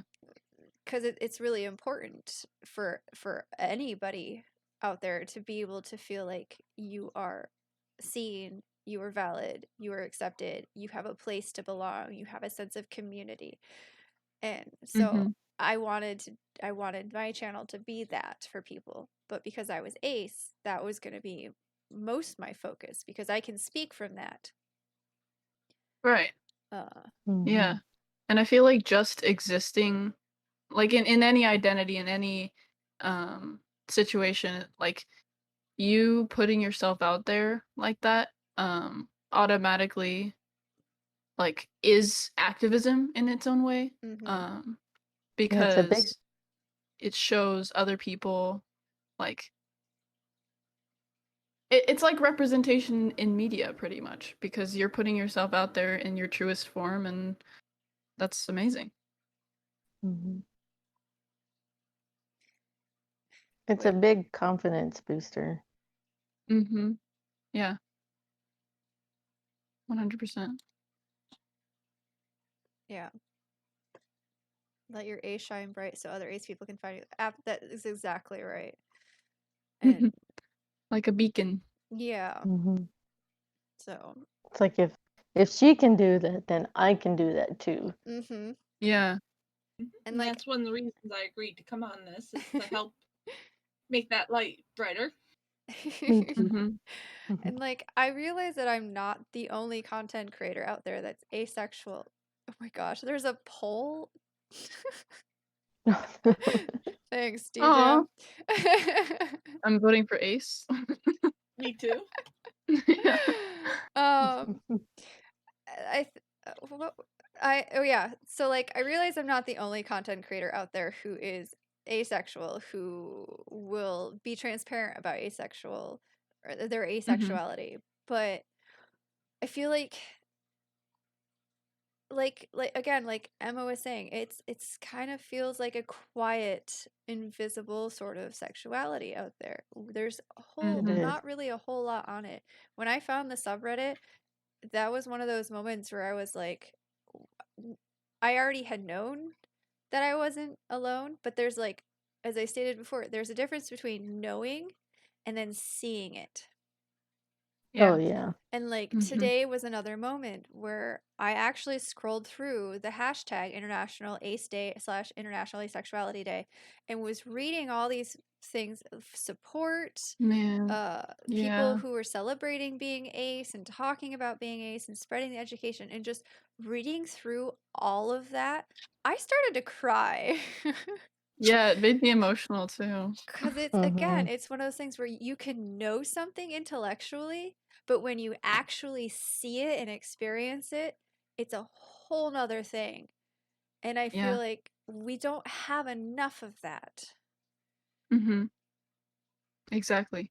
There's to like talk about that in a different way. There's this Mhm. show on Netflix. Ironically, it's called Sex Education. I've heard of it.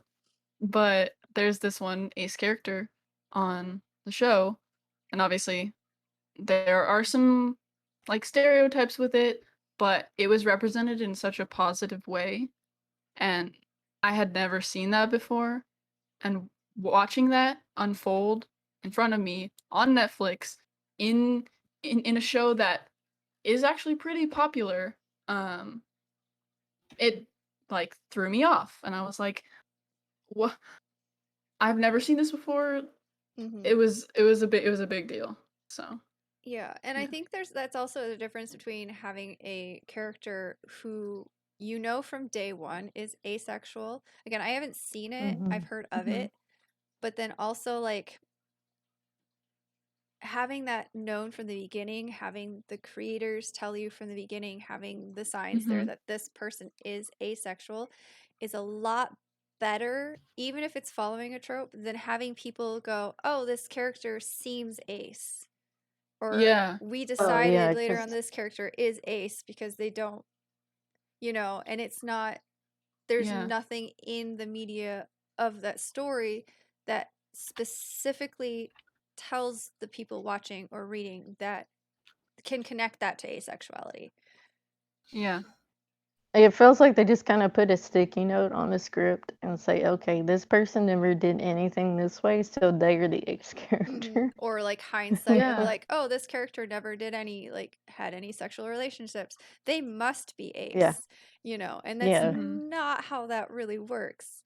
I know for one of the writing streams we looked at like ace representation because we were talking about the fact that I wanted to start a blog about being ace, Mhm. and going through and reading like, oh, you would see a lot of like this character from this show, book, movie, whatever is ace, but then the reasons behind it is just because they didn't have any like weren't interested in the people around them without Yeah. actually having the the context clues of Right. asexual. We did Yeah. it. What? Oh, we did. I read that as we did it, and I was like, wait, hold up. I'm not mentally prepared for wasabi. Donate. Do it. Keep Uh, donating. that's a possible talking point. I've never seen portrayals of ace individuals where what are the stereotypes of an ace person in media portrayals? That is definitely an Mm. interesting talking point. Well, you mentioned earlier, shy is one of them, Mm-hmm. I think. And Yeah. like Very, innocent. yes, that's what I was getting. Very innocent. Mhm. Yeah. Yeah. Naive. Kind of Mhm. childish. Yeah, infantilized for sure. Mm-hmm. Wait, how close are we? We are $40 away, Bug Babe. Yep. Woohoo! $40. Donate, Let's go, donate, everybody. donate, They tend donate, to be donate, the donate. wallflower of the group who doesn't really Mhm. do anything. Yeah. And Yeah. I think the Yeah. huge stereotype with it is that they are not exactly not interested, but like There's no like character behind them. there really isn't. They are very flat. They have no personality Mhm. usually. They're Mhm. they're just there. Apathetic. Yeah, Yes. one-dimensional is a good. Oh, apathetic. Mhm, mhm. Apathetic. That's a good word. Yeah. Which And kind that's of why. Go Oh, go ahead, ahead. Emma. Nope, go ahead. I was gonna say that's why seeing this character who had passions for theater, and like acting, and she she's somebody like who didn't fit in any of those other stereotypes of an ace character, but she was asexual. Like that threw me off as well. Mm-hmm. And I think they got that one right. Uh-huh. Oh my gosh, wait, we hit it. I see it. DJ. Yay. Thank you for your $40 donation. Let's go. Fair number of characters Congratulations. written have an ace, but it wasn't because they hadn't had had sex or weren't interested. It was because they were ace. It's just who they were. It wasn't they haven't had sex, must be their ace. It was just they're ace. It's just who they were. Yeah. And like for the novel series that I'm reading, my main character is asexual. She does have a romantic interest later on, but she is asexual. Guys, I can't believe we hit 5. My first goal was $100. Oh, that's a lot of wasabi.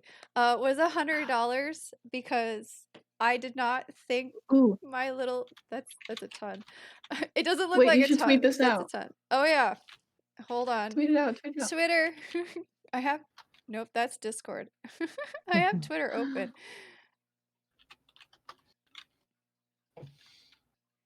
Yeah, make sure you guys are watching the multi so that you can see Corey eat wasabi. Oh gosh, it smells. I can smell it. Do you have a drink, Corey? I have cold coffee. Oh. Does that help? I don't know how well that will work, but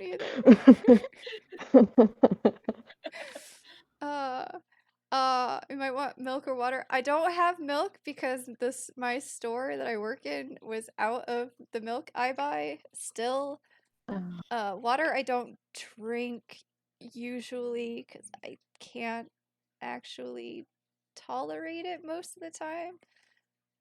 Okay, this is gonna be interesting. Because I can't just like take a little bit of it either because it's just gonna make my lip burn. So we're gonna. Oh my gosh. You want something sweet nearby? Ooh, I have sweet things. Hold on. Yeah, you should. That's a good idea. Maybe a sweet thing with some fat in it, like milk chocolate. I have milk chocolate stuff. Hold on, I'll be right back.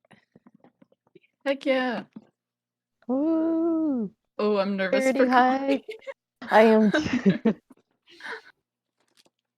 I've never had wasabi before, but I've heard horrible things. I've had it. It's not pleasant. I have Easter candy was 50% off yesterday, so I have Reese's marshmallow or mallow top, and I have some Twizzler pull and peels of different colors. All right, there you go. We're gonna do this. I got my so much trouble. It goes straight to your nose. I know.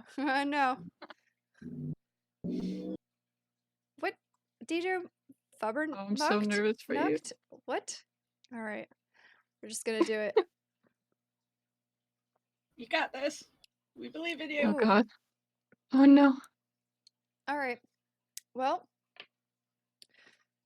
Oh my God, you went all in. I did. Yeah. Holy cow. That wasn't really too bad, actually. There's a little spice. It did not go to my nose. Woo.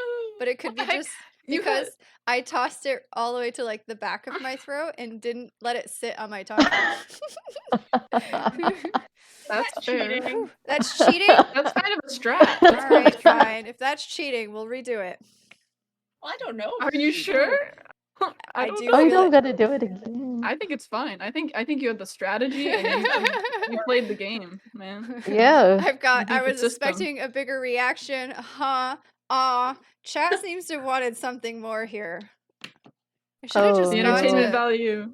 I should have just gone to, well, and the thing is that it's actually a sauce and not the paste that you would get with sushi, which does kind of do have more of the burn. I should have just gone and bought the sushi less yesterday, but we need full face cam. You're right. Hold up. Ooh. Here we go. I've got it. Got some more. I'm going to put the spoon upside down onto my tongue. All right. We're not going to cheat this time. I'm afraid. You got this. Go, Corey. Ooh.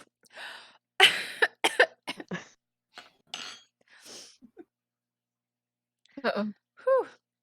All right. Still not as bad as the actual wasabi that you get beside your sushi, but I did feel that one. That one did go up my nose a little bit. Whew. Oh my God. That flavor is so different. than what I'm used to. What does it even taste like? I have no clue. I've never had Horseradish wasabi. mostly, because that's generally what it is. Oh. Actual wasabi isn't found in the US, and it's not Mhm. green. So we don't have actual wasabi. This apparently has some wasabi in it, but it's horseradish, distilled vinegar, there's egg yolks, mustard, flour, lemon juice, and a bunch of other stuff. Oh Whew. wow. Eating that straight, apparently, Tommy doesn't like that. Tongue versus back of mouth makes a big difference. Oh, it does. I have a huge strat on how to eat sushi with wasabi on it, just so that I can avoid the burning of my nose. All right. I'll go back to this. Now we need to up our goal again, I feel. Yes, do Yes. it. What should we go up to? How much longer is the campaign going on? Till 750. Saturday. 750? Oh, We can do Yeah, 750. 1K. 750 is a good next goal. If you're going till Saturday. Mm-hmm. 1,000. Okay. Yeah. Well, I'm thinking 1,000. if we hit the 750, we can go up to 1,000. Okay. That's true. Oh, That's fair. my. Playing the patient game. Yeah, I do. Charity. Oh. I'll allow Charity that. and all caps. Well, chair-itty. Oh. I can't. Hey, All right. Whew. That was interesting. Now I have this whole bottle of wasabi sauce. I'm sure you'll put it to use. Oh, I'm sure. Mm-hmm. All right. Be nice to chairs for the noms, for the muns. For the money. All right. I do have, if we get to the 750 during the stream, I think I have some apple cider vinegar I can drink. I gotta think of things Apple I cider have on vinegar? hand. Yeah, I use it to clean Toshi's tank because it's a safe way to clean. Mm. But I've heard it's good for you, but it tastes horrible, right? yeah, it's what I've heard. I'm weird. I like apple cider vinegar, but it has to be with like vegetables or something like that. Oh. I know Huh. you can cook with it or bake with it. I'm not Yeah. even sure, but Mm-hmm. Really? It's What the heck? commonly used with like greens and like spinach, all right. Mm. All right. collard greens. That's interesting.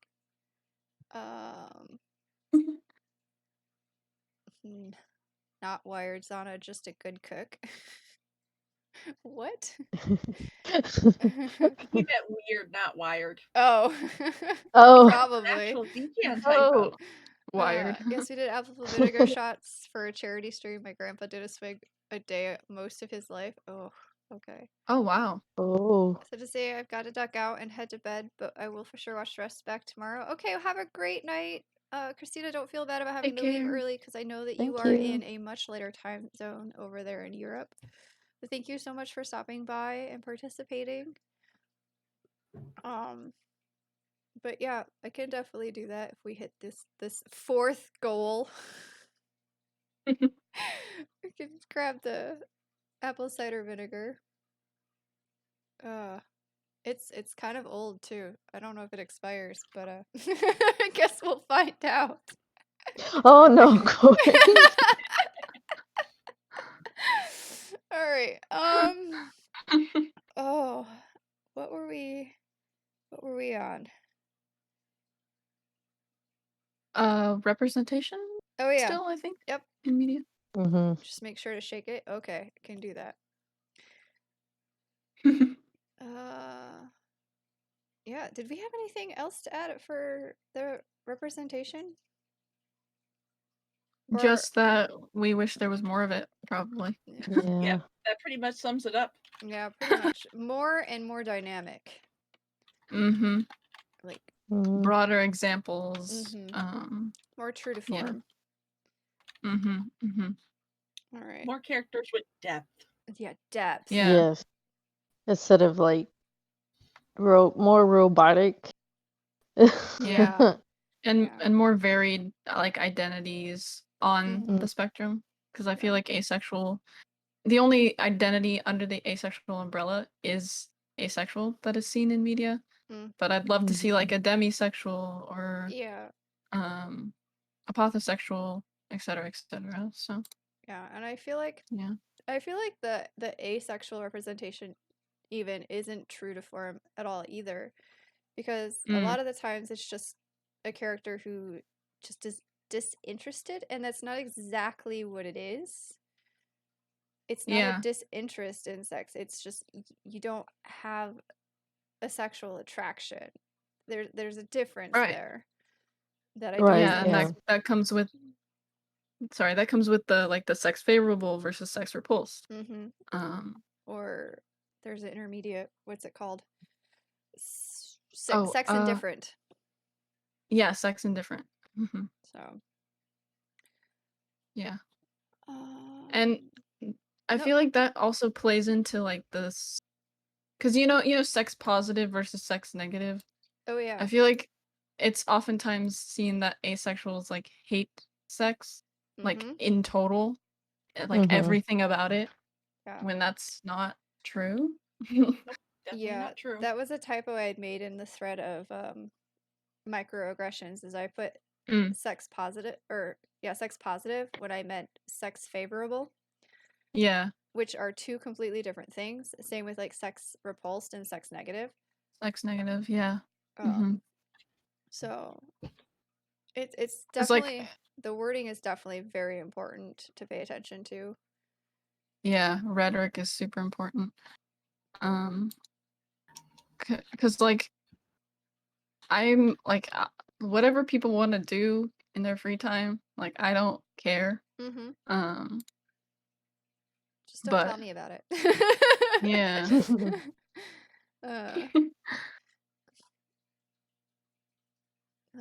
The talk about needing ace representation in media makes me sad that I lack the skills to make the animated series. I want to, since one of my protagonists and one of the main supporting characters are both demi.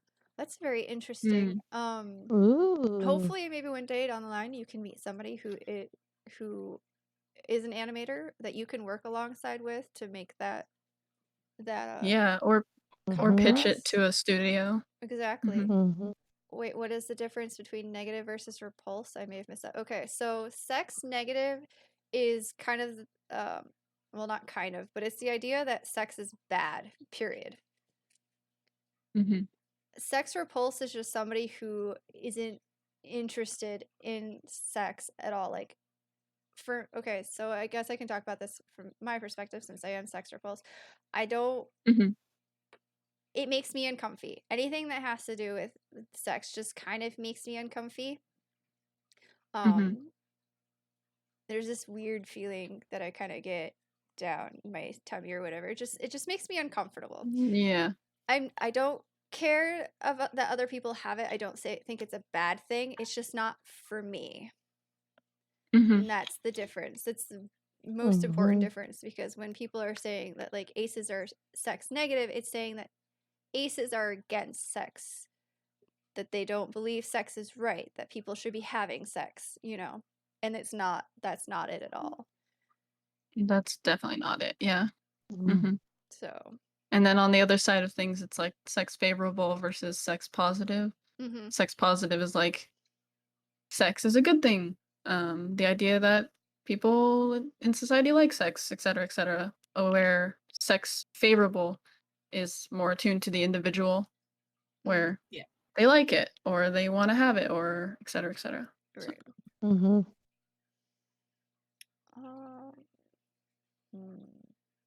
And that wraps around again to like the education thing, because these definitions and terms are important, and they allow for people to understand the asexual experience, and when that education is missing, things happen. So yeah. Exactly. And it also supports and backs up the whole idea that the asexual experience is different for every single person. Yeah. It is. So even with just like the four of us. Sorry. Go ahead. Oh, I was just gonna say I love that we like keep coming back to these ideas again and again because it shows just how intertwined all of the talking points that we have are with each other, which makes Mhm. sense because it's just how like identities work and how different kinds of um like experiences work together. And I think that's really great. Bree, are you posting the fuck spectrum emote because stream is down or for something Stream else? is up on my end. Okay. Cool. Because I'm not seeing anything on my end, so. And I usually associate that with stream, like, Yeah. lagging or frames or something.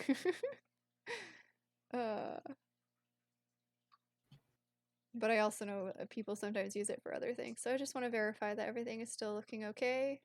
That we're still going.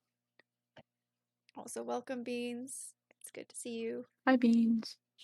Hello.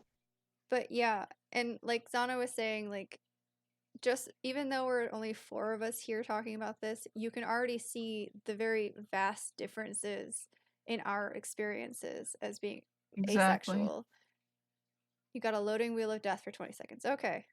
That might be on your end, because Probably. I'm sitting at about 7% drop frames, but everything else looks good. So. Mhm. All right. Back now? Cool. All right. We've kind of hit on some of these other things. Oh, meeting other aces or finding ace spaces.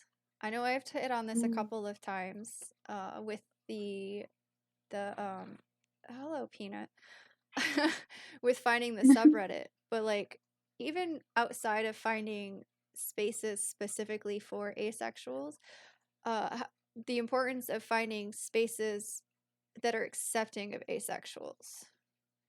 Mhm. I think we can talk about that a bit more too. Yeah. I think when you I'm going to talk about like the internet and like maybe social media is like Twitter. For me, it's interesting because you find these kinds of people um just because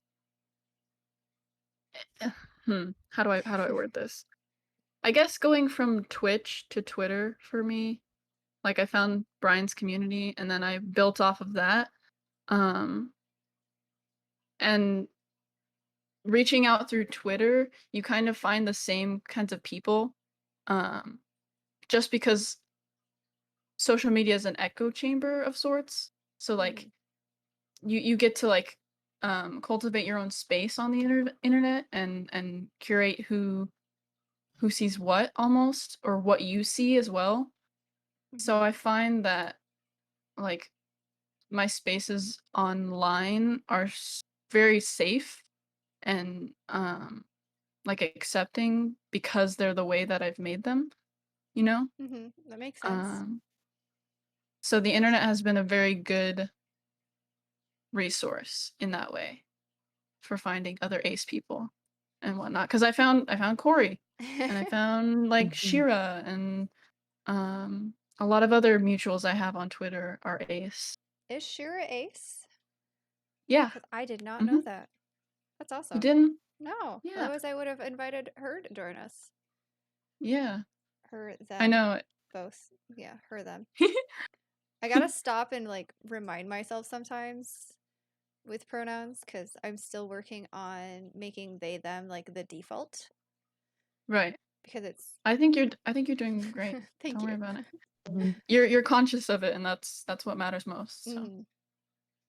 But yeah, they are ace. Nice. That was something that I bonded with them over.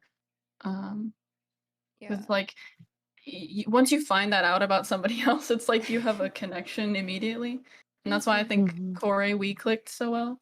Yeah. Too. 'Cause it's like boom, another ace person. What's up? And I Oh, know yeah. like there's a lot of times where I'll be like, am I doing enough? Am I doing too much? Am I like overselling it? Am I over pushing it kind of thing? Am I shoving it in people's faces? Mhm. And then like for me going on Twitter and like seeing, you know, you, Emma, is the one that pops out all the time. It's like just stating how much you admire the things that I'm working on and the things that I'm doing. It makes a Mhm. big difference because that's the space I want to have and want to be in Yeah. for everybody who is ace. Not just ace. Again, this is not a community just for asexuals. This is a community for everybody. But No, only ace yeah, people. only ace people are Everybody else, allowed here. leave. No. Just kidding, just kidding, just kidding. But like there's definitely that affirmation there that makes me go, okay, I'm doing something and it's making an Yeah. impact. I'm doing good, you know. And Mhm. Mhm. it would be something that would be a whole lot harder to see if you weren't, like you were saying, like online, where you can cultivate a community based around like Right. something. And also like just I don't know, like if I hadn't gone to like join Twitter, if I was still just on Facebook, none of this would be happening. I could be streaming right now Mhm. and I would probably be talking to the void, you know, Mm. and like I Yeah. wouldn't be getting anywhere and I wouldn't be reaching people. And well, that's going to happen sometimes. Having the social media, having the communities that I'm a part of be there to support and back me up, it means a whole lot. Mhm. Um, like being part of Wade's community, and while Wade is, you Mhm. know, straight cis male, he will sit there and he'll talk about these things. He'll say trans rights, he'll say ace rights, he'll speak up. Or Mhm. having like Brian's community, where being a mod there, he was sitting there hyping up this stream and helping me spread the word. And that having that kind of support and having that kind of community makes a huge difference. Oh yeah. Mhm. Yep. 100%. Yeah, Mhm. we're lucky we live in the internet age where it is easier to come across people who are supportive and stuff. And get to know Mhm. people. Mhm. Like, I would not have met any of you guys without the communities that cultivate safe spaces for us to be like, hey, I'm ace, hey, I'm Yeah. lesbian, hey, I'm gay. I mean, how many times are you in Mhm. Brian's chat, Emma, and somebody is coming out or stating what they are and everybody Right. else is like, hell yeah, me too. It's so And you're like, beautiful. take notes, write down all those names, these are people I want to know. And protect and keep safe and yeah. Exactly. Aw. And like Aw. I love seeing that so much. Exactly. And like even the people sharing their hardship kind of stories, like Bree was mentioning Yeah. earlier, not having the support system and having to hide their true self in real life. And watching them talk about that too kind of makes you go, this person right here, I'm supporting this person. Mhm. Mhm. Not just because of like how they identify, but because they need it a bit more than some of the other people in the community, because the other people might have the support. And you're like, okay, this person I see right here, Mhm. this person I am affirming right here, because they need Mhm. it and they should have Yeah. it. And Mm. having that ability to do that too is huge.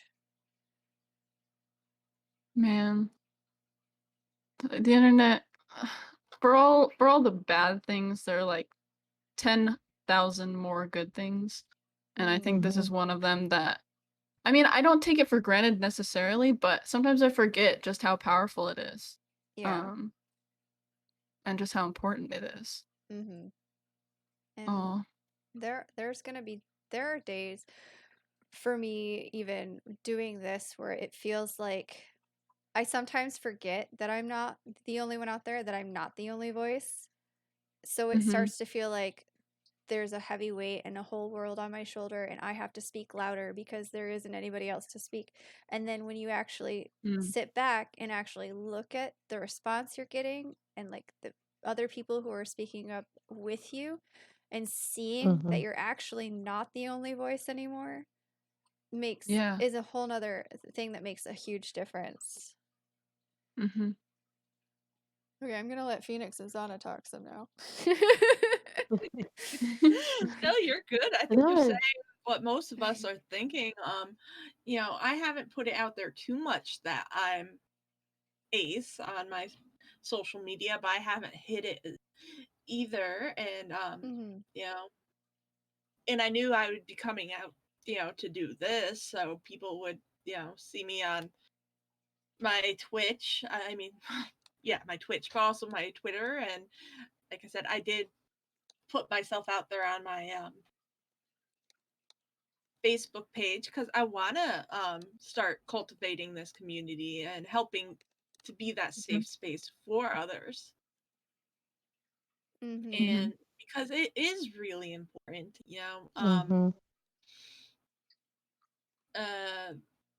a friend of mine who's trans, I believe, is the first time I actually ever came out on his Instagram and said it all together. Like, some people knew I was ace, some people knew I was gender fluid, some people knew I was pan romantic. So when my friend, who's a cosplayer and has a large following, was building his community and stuff and trans and saying, okay, here's a safe space, if you want to say what you are and stuff, feel free, we will make sure we keep this place safe for you. And I wrote it all out. That was the first time I actually said it all in one space at one time. And it felt good to have it out there, and it felt really good that I had positive reactions from his fans and his friends and stuff in his space. So I believe it's something very important, is creating these safe spaces, and it's something I know I want to work on. Yeah, definitely. And like, I think that's one of the great things about having the subreddit, our asexuality subreddit, for me, is like, there's a lot of people out there who use that, who share their stories, who share ace related things, who will hype other aces up. And it's an amazing thing to just see. I don't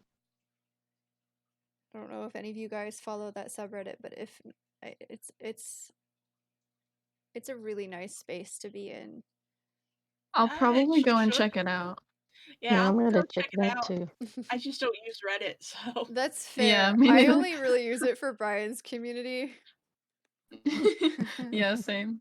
But I know, and actually, speaking on that, it's also kind of like taught me things too, because and like I said earlier, we're not going to know everything about being asexual. And one of the things recently that I learned about that was it was a little bit of a sad thing to see, but like, there are asexuals out there who feel isolated even within the asexual community because they like to, I'm gonna try to word this as accurately as possible from the top of my head and my memory, but they like the human body. They think it's beautiful. They like to like look at it. They like to draw it in detail. They like to admire it. And I guess in ace spaces, for them, in their experience, that's an abnormality, which it's not. It's a completely valid viewpoint. But that was something I hadn't realized, that even with our own and within our own space, in our own communities, we're having gatekeeping issues. Yeah, that is so strange. Why would you? It is. That's another thing that doesn't make sense. Like, why wouldn't you let people just enjoy what they like? Especially for a group that experiences so much gatekeeping already. Already, yeah, what the heck? Yeah. It's a very weird thing to see. But like, and for me, sure, that I don't see it. I don't see the appeal, but I can understand how other people do. And like the way they were talking Yeah. about it was kind of like a work of art, you know? For them, it was just like a Mhm. work of art. And since everybody is different, it's a different experience. And I can see that and I can kind of understand it within my own scope, and I can accept that and appreciate that.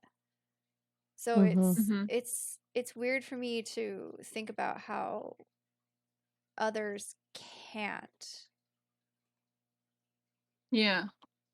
But whenever you Huh. get a large, group of people, when numbers start rising, there's gonna be, people who believe that their way is the only way. Yeah.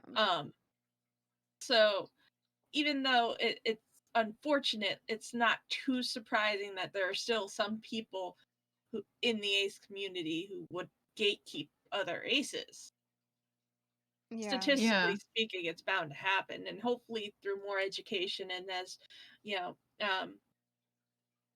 we have more of these discussions and stuff, hopefully it will happen less and less. Yeah. Mhm. It was still a nice thing to watch as I was reading through the thread. Other people come forward and saying that they experienced the same thing and being supportive, and then like other people who might not experience the same thing still stepping forward and saying, "Well, you're still completely valid," you know, because Yeah. it's important and it's a really nice thing to see. And I think it's one of Mhm. those things that if we didn't have access to the spaces that we have, we wouldn't actually see, and it would make us feel more isolated. Mhm. Hmm. Uh, That's yeah. I think especially with like it being for art or just like for aesthetic purposes, like if that's something that you like, mhm. uh, it's not something that you should be ashamed of, you know? Like Or made to feel ashamed of. Mhm. or yeah. Yeah. Mhm. Hmm. I a lot of things in my brain that other people see as okay, like bullying or gaslighting other people. That just doesn't make sense to me. Mhm. So a lot of these things, my first immediate reaction is like, what? Yeah. How Yeah. Yeah, totally. how is that okay with you? Like what? I don't Yeah. know. I would have to agree with that. Yeah, it's just insane. Hmm. Let's see. We've been going for almost 2.5 hours for me. I know Phoenix, it's probably about 2 hours. 2 hours. Do Mhm. we want to take a quick Mm. break and come back? I just sent a message in chat actually, and I will Okay. have to head out for Okay. good soon, All but right. Do you have a cutoff time? I'd say like well, it's 7. Is it Right. 7 where you are? Yeah, it's about 7. Yeah, so around like 4:20 my time, 7:20 your time, I'll have to leave Okay. at the latest. Okay. Well, we're getting through a lot of topics. We Maybe are. we could Mhm. just keep Yeah. going and let it, Keep. end when it ends. That's fair. Mhm. Um, If Up everybody's to you, okay with Corey. that. I'm totally okay with either way. I just know that sometimes a break is needed for some people, especially Mhm. people who stream. So Phoenix. no, I don't need a break. If you need a break, All right. well, Nope. I'm all good. We can keep going. Yeah, and you guys can 100% go on without me when I have to leave. So, All right. We'll see how far we get, because if we get through everything. yeah. All right. Well, I guess the next thing that I kind of would like to talk about are some of those microaggressions that we've brought up earlier. Um, Mm. I know I posted a Mhm. huge giant thread. Oh Yeah, yeah, I saw those. that was a really good thread as Mhm. well. Very I thorough. it was almost it was 4 pages in Google Docs when I typed it all Oh up a my couple days God. ago. And Jeez. I had the idea because I kept seeing and was retweeting microaggressions against, Black people, against Asian people, Yeah. and I found them very educational and very helpful because it could help me identify things that I might be doing and not realizing that I could fix, Mhm. or things that I could point out to other people who are doing them, and so that they can be better, at not doing them.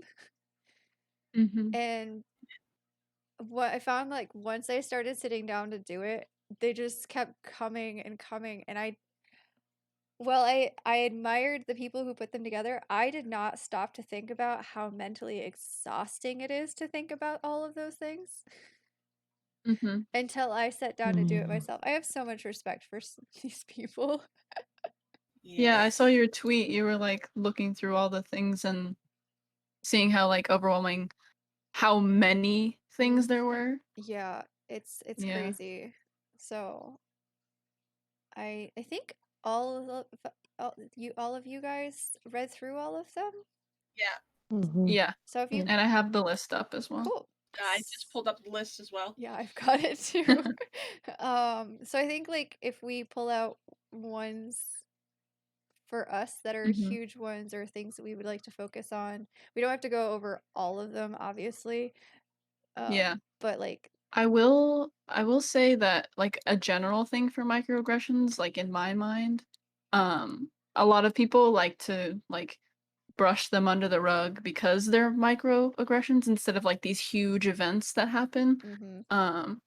But when it comes to that, that means that so many microaggressions get like turned to the side and they go unnoticed or whatever, which means they add up and they fester and Mm-hmm. they affect people in so much bigger ways than I think a lot of people realize, Yeah. which is so harmful. So harmful. I think also on that, like, one of the biggest issues with the microaggressions is making sure that uh the allosexuals in the like friend, family, whatever group it Mm-hmm. is, are creating the space where aces can feel comfortable bringing up the idea of, hey, this is harmful to me, this is hurtful to me, this is, you know aggressive Yeah. towards me, and making sure, like, they feel comfortable to speak up, because I feel like a lot of it Mm-hmm. gets swept under the rug because we don't feel like we can say anything. Mm-hmm.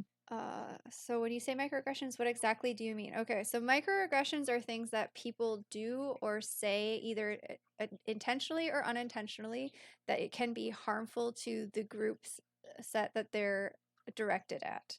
I Mm-hmm. think with some Usually they're like examples, small comments. yeah, I Yeah. think when we start going through some of them, it'll be a bit more apparent and easier to see what that means. But Mm-hmm. so I don't know if somebody has more. One Well, that we I can were bringing. Oh, go ahead. one that I can mention that I know I want to work on because I'm guilty of this myself is uh excluding people or changing the way I act and stuff around some of my fellow aces because I believe I'm protecting them. And it's unfair because it's me setting the boundaries when it really should be that person. Mm-hmm. Like, I shouldn't assume one way or another that they're uncomfortable with the jokes, in that I should stop making them. It really is something I personally need to work on and stuff. So that's a good one to point out, because even within the ace community, you could be doing this without even realizing it. Mm-hmm. And Mm-hmm. even though it's done from the best of intentions, sometimes it still could be harmful. Mhm. Yeah. So people need to focus more on letting people set their own boundaries. Don't assume boundaries, because somebody is ace. And I think part of what you were pointing out there is that the microaggressions can be coming from other asexuals. I feel like It can. because our identity, the spectrum is so broad that somebody who is, say, sex favorable can definitely have some microaggressions against those who are, say, sex repulsive, and or vice versa. And so, like, it's definitely something we as asexuals also need to keep in mind too. Because it's a giant spectrum out there, and our point of view isn't the only ones. Right. And even if we feel like we understand the other point of view, it's still for them to say so. So then a good example of that, like, ace on ace microaggression would be what we were just talking about, right? With like the human body and art. Yeah. I think that would definitely fall under that category.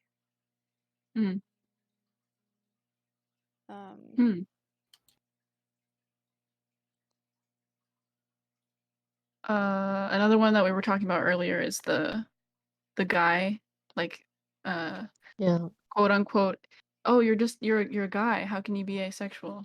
That kind of thing. How harmful that is.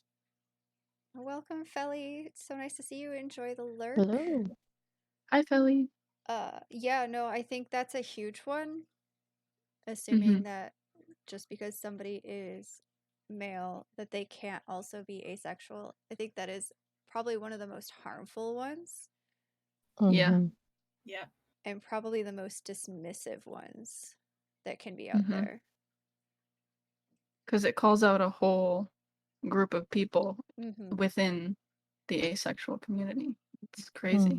Absolutely. Oh my gosh, we're at $550. I just saw. Ooh. I'm on the wrong page. Who am I thinking? Not Bug. Okay, well, not Bug. Thank you for $50 donation. Donate. Donate. Keep it going. I'm gonna spell the word donate wrong. There you go. Yeah, I think that's a huge one. I think one that I hear often that kind of bugs me is when I see a person and I'm like, oh, he's kind of cute, or she's kind of pretty, kind of thing. You get a lot of the, hold on, wait, I thought you were ace, or didn't you say you were ace? Like, you can't find somebody aesthetically pleasing to look at without there being a sexual connotative or like connection to that. Yeah, and it's unfortunate because usually that comes off. The person who says that is usually well intentioned, but they're saying that and invalidating you in the process, and it's like, please let me live. And again, I think it comes back to the whole idea of, like, if we were talking about art or even like nature, like I can look at a flower and be like, that's a really pretty flower. I like the shape of it. I like how the color looks and all that stuff. But that does not mean I want to, have children with this flower. Right. And I think that's definitely something that our society has coupled together that really needs to be addressed. Yeah, it does.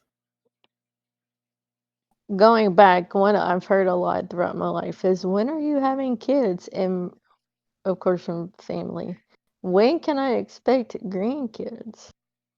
It's kind of like, I even hear, like, recently, people were like, the clock is ticking kind of thing. When are you gonna have kids? Yeah. Boo. The clock is ticking. Okay. Yeah, your clock is ticking. Biological clock is ticking. Yeah. Time is Everybody. running out. Yeah. That's so annoying. And I think that's Mm-hmm. not just a microaggression against aces, it's a microaggression against all women. It Yeah. is. It is. But for Mhm. aces in particular, it can be a very harmful, like, mental space to have to live in, with that Mm-hmm. expectation of you need to find somebody, you need to settle down, you need to start a family, Mm-hmm. because it's all very sex focused without saying it's Mhm. sex focused. Yeah.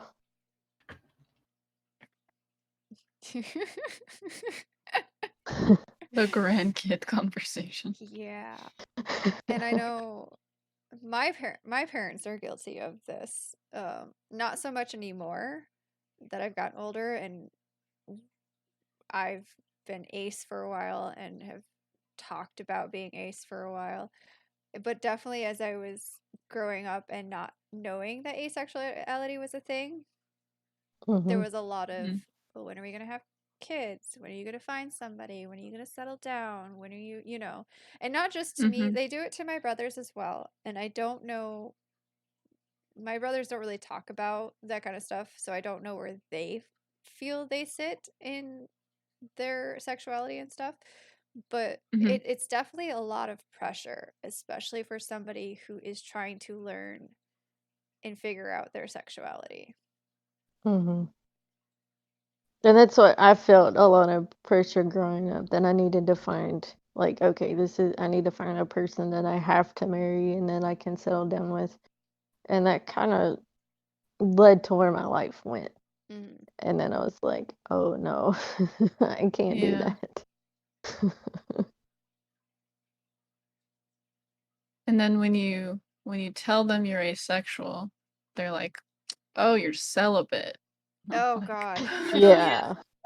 oh Yeah. my God, how many times can you get it wrong? Yeah.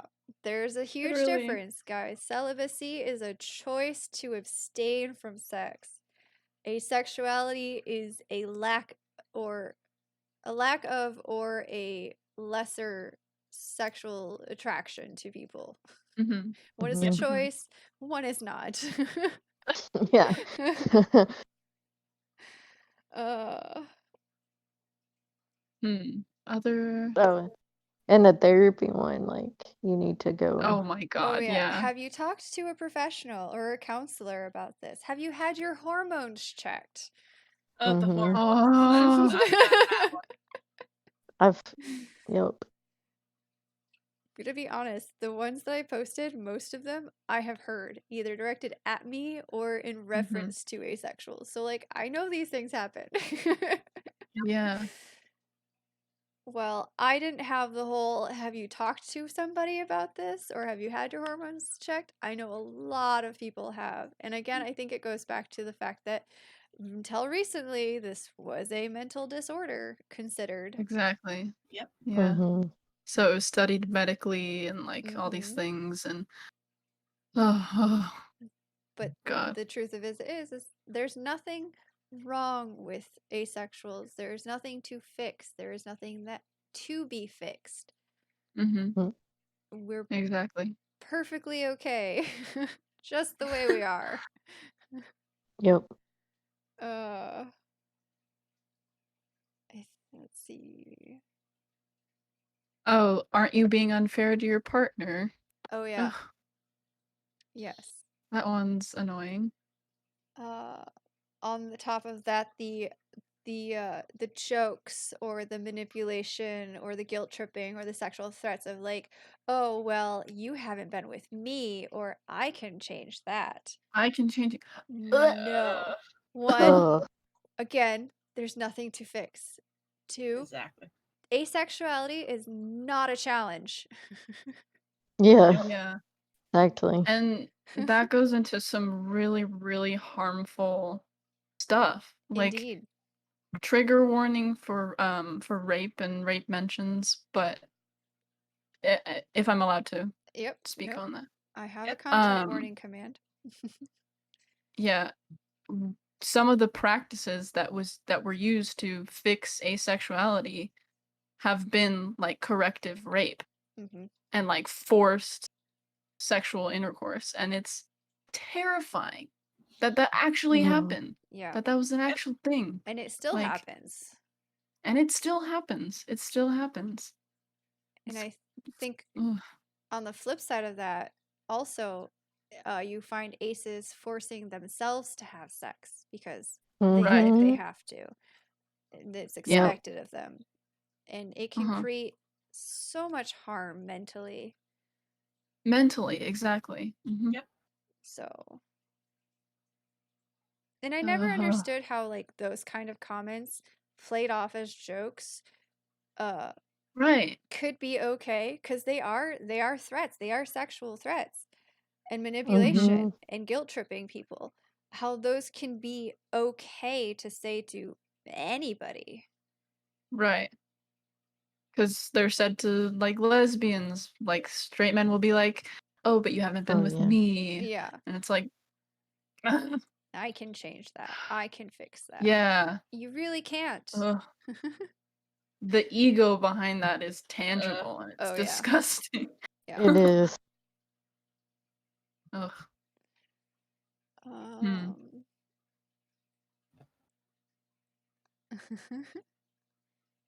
You haven't found the right guy yet. Yeah. Yeah. Ew. Yep. Maybe you just Yep. haven't found the Yeah. right person. There's someone out there for everyone. Well, yeah. Yeah, maybe. And maybe not. Maybe I am perfectly happy living a very single life by myself. And it just goes back to the thing where it's like, let people do what they want as long as they're not hurting people. Exactly. Like, Exactly. it's so simple. So simple. And on that topic, it's like, how is corrective rape even allowed? Isn't that hurting people? Right. Isn't it? Mhm. Like, geez. Ugh. It makes me really, really like, feel grossed out just to think about it. So, Yeah. ugh. And I think like the comments of like you haven't found the right guy yet or Mhm. you're going to be alone forever or stuff Mhm. like that are not just harmful in themselves and what they're implying, but Mhm. also they're microaggressions that again sweep things under the rug. They're trying to explain away Mhm. asexuality so that it Yeah. doesn't exist and like say that it doesn't exist. Yeah. Which adds up and continues the cycle of like ignorance towards education for it, and then it's like the snowball effect where you roll something down the hill and it just gets bigger and bigger and bigger until it's unstoppable at some point. It's like Yeah. if Would you it just listened and educated yourself, things would be so much easier. would a But good comeback to you haven't found the right guy yet be possibly, but that guy certainly isn't you. Definitely. Perfect. I love it. or possibly, but it wouldn't be a guy. So Right. in my Yeah. case, at least. Which is also important because, like, I know a lot of times there's the comment of, you're just straight, stop trying to be special, Yeah. or stop trying to be part of LGBTQ. And Yeah. that dismisses a whole bunch of other people, like, because you can be ace. Like I've said, you can be ace and you can be trans, and you can be pan and you can be ace, and you can, you can be Yeah. lesbian and ace. You Mhm. can't dismiss people like that. And honestly, we don't want to be special No, because it's it would be Right. hard being special and different. it would be so much easier to be straight. That's what I never understood, is that you're just doing it for the attention and stuff. Oh God. Like, no, Mhm. no, what type of person would willingly submit themselves to this? Yeah. Like It's a it'd be battle in your own head, and it's a battle with the world some days. there It are is. Yeah. days where it's like it would just be so much easier to be allosexual. Mhm. But Mhm. we can't just do that. It's not a switch we can flip on and off. Mhm. Imagine if it was. Oh gosh. Oh, God. People would probably be a lot more productive. Maybe. Oh gosh. Yeah, like I wish I know? had your self-control. There's no self-control. Yeah. Jeez. This is just how I am. Yeah. Right. I think there was a couple on here that I thought were kind of important too to think about. Mhm. Teachers teaching sex ed as though everyone is going through it and Yeah, experiencing it the same way. I feel like that's a Mhm. huge one. sexual education in schools can be so much more inclusive because it really is Yeah. focused on the heterosexual normative aspect Mhm. of things, and it really is demeaning and um, uh, neglectful of young people who don't know maybe where they sit, or they do know where they sit and are being Mhm. told that they are now wrong. Yeah. Right. Yeah, and especially at the younger age, because in my school, the first round of sex ed classes I had was before the majority of the students hit puberty. Mm-hmm. And so here you're telling people that you're going to start to feel these feelings, you're going to start to want these things. And Mm-hmm. then as Yeah. they get older and that doesn't happen to them, Yeah. it's Exactly. already been built into them through the education system, but Mhm. God, that's so they're frustrating. wrong. Yeah, Oh. it definitely pushes that whole feeling for aces that they are broken Hmm. Mhm. because they don't feel these things that they're being told that they should be feeling, Mhm. or wanting the things that they're being told that they should want. Mhm. Yeah. Yep. So And that leads into mental health and all Mhm. these things that can suffer from that. Right. Mhm. And And then you would just end up places that are just not good for you. Mhm. and then the other one that I had come across that I've experienced, but with doctors insisting on invasive procedures that aren't necessary if someone isn't sexually active. Oh, Yes. With all of us that has being not happened to me yet, women but here, hopefully never. I continuously have to fight against not doing a pap smear, Ah. which technically is not a procedure that I need to have done because I am not sexually active. Mhm. Mhm. But it's something that doctors will push for. I was lucky to have a doctor at one point who said that as long as I wasn't sexually active, I wouldn't have to have that done till I was 30. But then when I moved Wow. away, I now have to deal with that all over again with new PCPs. Oh Oh no. yeah. And try to bring up the fact that it's not a comfortable thing for me to even consider doing. Like, Yeah. I don't know about the rest of you, but tampons I do not use. They make me I don't either. uncomfortable. I don't like the idea. I don't either. Right. Yeah. Cool. I'm not alone. And it could also save you a lot of money, right? Not Indeed. doing a procedure that you don't need. Like, Exactly. And I'm not uh of course not a medical expert, but at least on this one I've mhm. done the research Mhm. behind it to know. But I'm sure there are other procedures out there that are not necessary, but because we live in a world that says that you should be having sex and you will be having sex, that they are being pushed upon people. And Mhm. I can Mhm. expand on that a little bit. This is slightly different, but along the same vein is when you are having other medical issues in your female, one of the things they are always pushing for is pregnancy tests. Like Yep. Oh, I yep. Mm.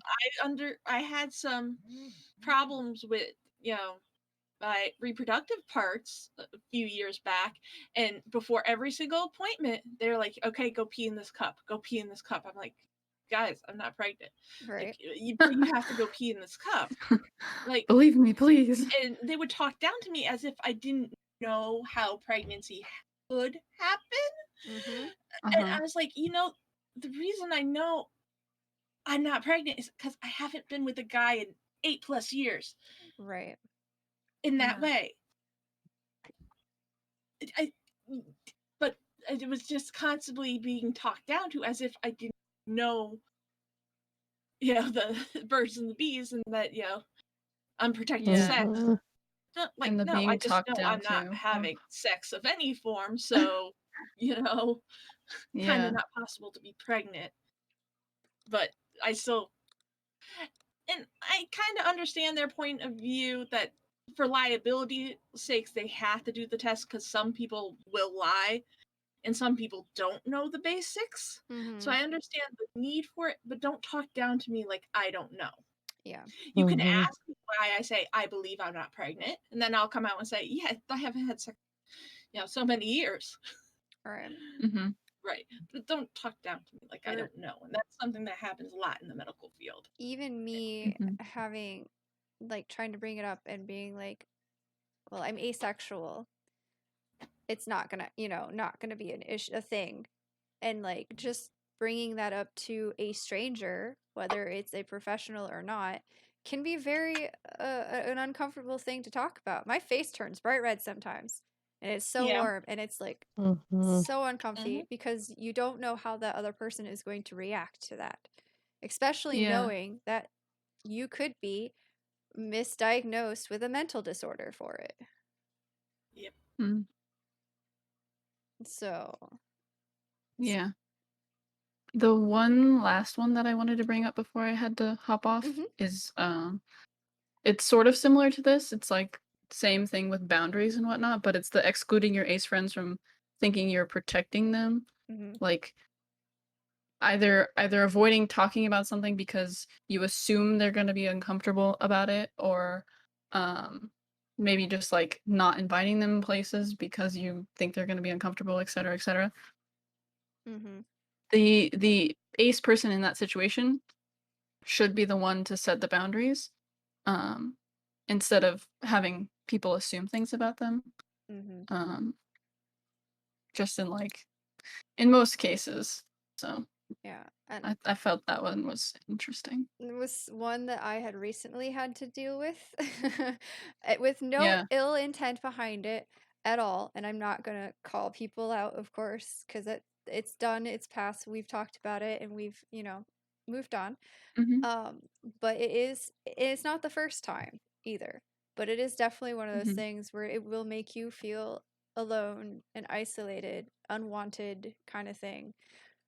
But I Yeah. also think as asexuals too, we have to work on feeling comfortable within our friend groups to step forward and speak up as well. Mhm. Yeah. Mm-hmm. Because the reason why it had gone so long with my group of friends was because I didn't feel it's not that I didn't feel comfortable, but like I was guilt tripping myself because I knew they weren't doing it with any ill will or intent, and I didn't want to make them feel bad about it by pointing it out. Yeah. And so for a long time it kind of festered until it got to a bad point. When you have to tiptoe like that, it's Mm-hmm. so Mhm. invalidating. Yeah. Uh, Hmm. so it's definitely something to work on both sides. Yes. I agree. But I think the most important thing to realize is communication is definitely key. I've seen it in chat that you have to aces have to be able to feel like they can step forward and say, hey, this makes me uncomfortable. Hey, I don't really want to be part of this kind of thing. Or, hey, I'm okay with this, even. Mhm.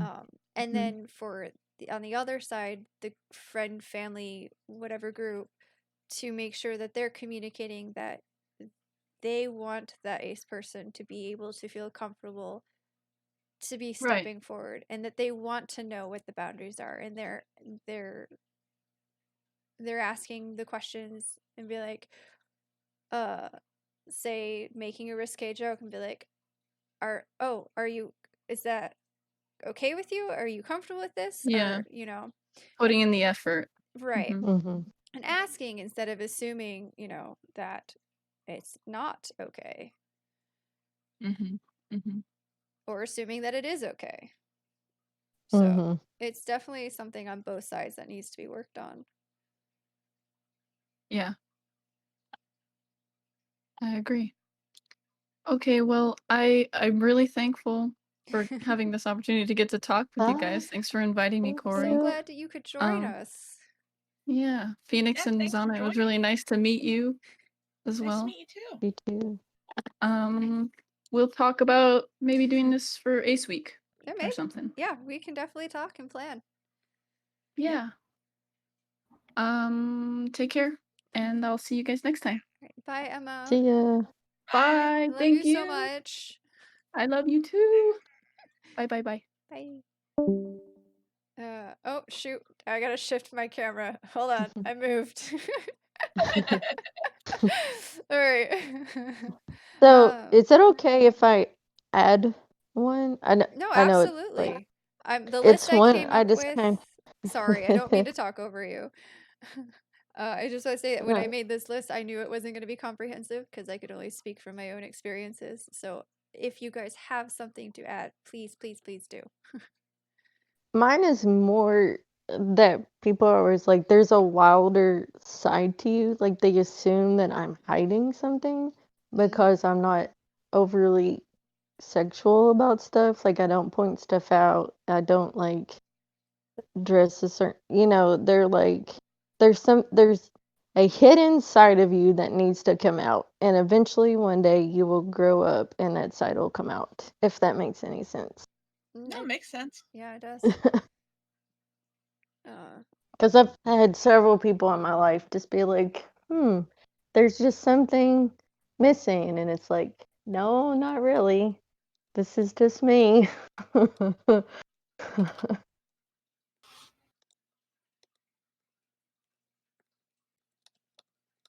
A Wilder's Zana somewhere, I Right. guess. I don't know. Yeah, isn't there that belief like, oh yeah, it was like it's the quiet ones you have to watch out for. Right. Yes. That's Like, something I hadn't even thought about. I totally forgot about yeah, that till like just now. the quiet one's gonna be the one going places and being hypersexual eventually. Like they're just gonna bust out of their shell and they're gonna be out of control. Yeah. And it's like, no.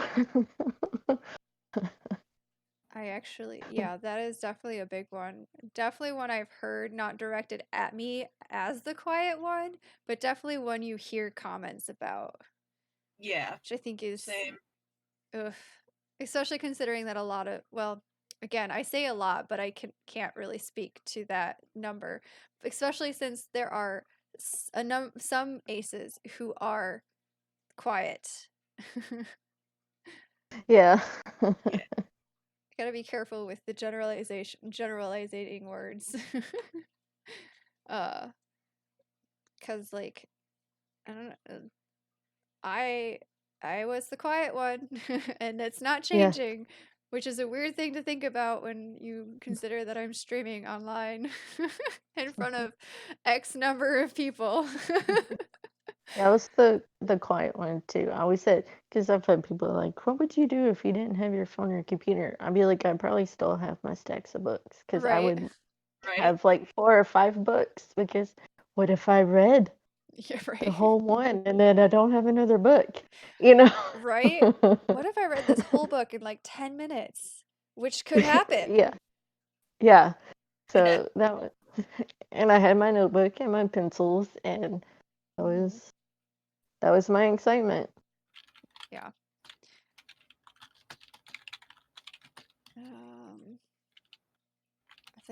I know there were more microaggressions, but I think a lot of them kind of overlap too. Mm-hmm. And again, the thread is up on my Twitter if anybody wants to read through all of them.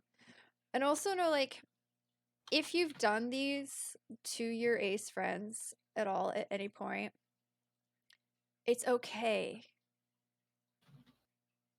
Because we know that it's not made with ill intent. The fact that you are willing to learn and listen and change means a whole lot more than it does knowing that you've done one of these microaggressions. And a lot of times, it might be even something that we're not considering a microaggression.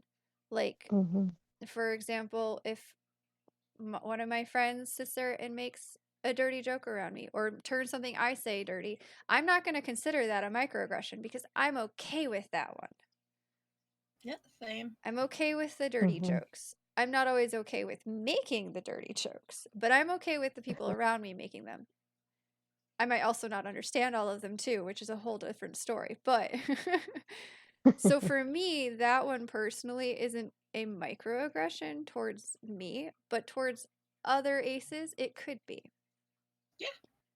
Mhm. Or saying certain phrases might be a microaggression to other people, but for others, it's okay. And that's where the communicating and checking with your asexual friends or family members is important. Yeah, Yeah. Mhm. Bree, that's why the oh no command exists. Yeah. Because people are going to say things that are dirty that I'm not going to understand, or I'm going to say it and not realize that it's dirty or that it can be dirty. Why the world has to turn everything into something dirty is beyond me, but it happens. But because I'm okay with it, we have a command so that people can point it out, and then we can have a little fun time where I'm like, oh my gosh, what did I just say? Or what was just said? What did I miss? What went over my head? What? It's like the mushroom hat. Oh, that mushroom hat was awesome. Yeah. Let's stick with that one and not go to a more recent one. Oh, that one. Yeah. Mhm. Uh-huh. And when I get a better camera, you will be able to see how red my face gets sometimes. Hi, DJ. Hello. DJ, I hello, personally like turning hello. things dirty because I have fun with it, being fond of wordplay, but I only do so in environments where I know it's okay to do. Exactly. Mhm. And again, it's gonna vary on person to person, and that's a very important thing to realize. Yeah. And listening Mhm. to your ace friends is the most important thing. DJ Yeah. fired. Pano, I can't fire you. And there goes Hi, chat. Pano. But like, for me, even though it's like an topic that's kind of uncomfy for me, I can tolerate some of it. And like, again, making sure that your asexual friends feel comfortable being able to place the boundaries and state their Mhm. boundaries and their comfort levels, and also aces speaking up and talking about their boundaries and comfort levels is very, very important. Mhm. I could fire them out of a cannon. That's true. I could. Uh, And it's Or also burn important. them. go ahead. Dragon's breath. It's also important for us when we do talk about our boundaries to make it clear that these are our boundaries. They're not the same boundaries that every other ace will have. Right. Mhm. Journey, sometimes I wish I didn't understand them, so. But yeah, I mean, we have 3 ace people here, and of us still here, we are all in the same community and group of friends. And we Mhm. all have different levels of comfort, which is apparent in our friend group even. So, it's definitely an important thing to consider and think about.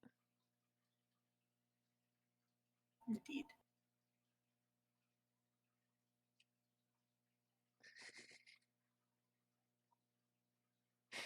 Oh my gosh. Hashtag cuddle call. I see it on Twitter now.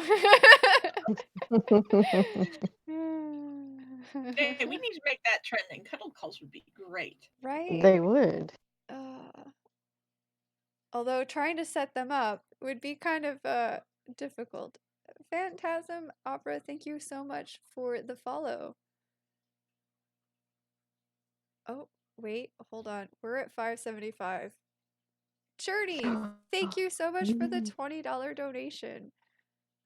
I'm sorry I'm late in acknowledging those because I don't have. I'll be right back, okay? Okay, yeah.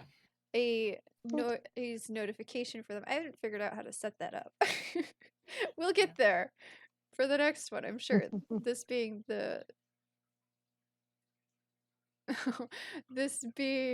my first charity stream. It was not going to be perfect, I know.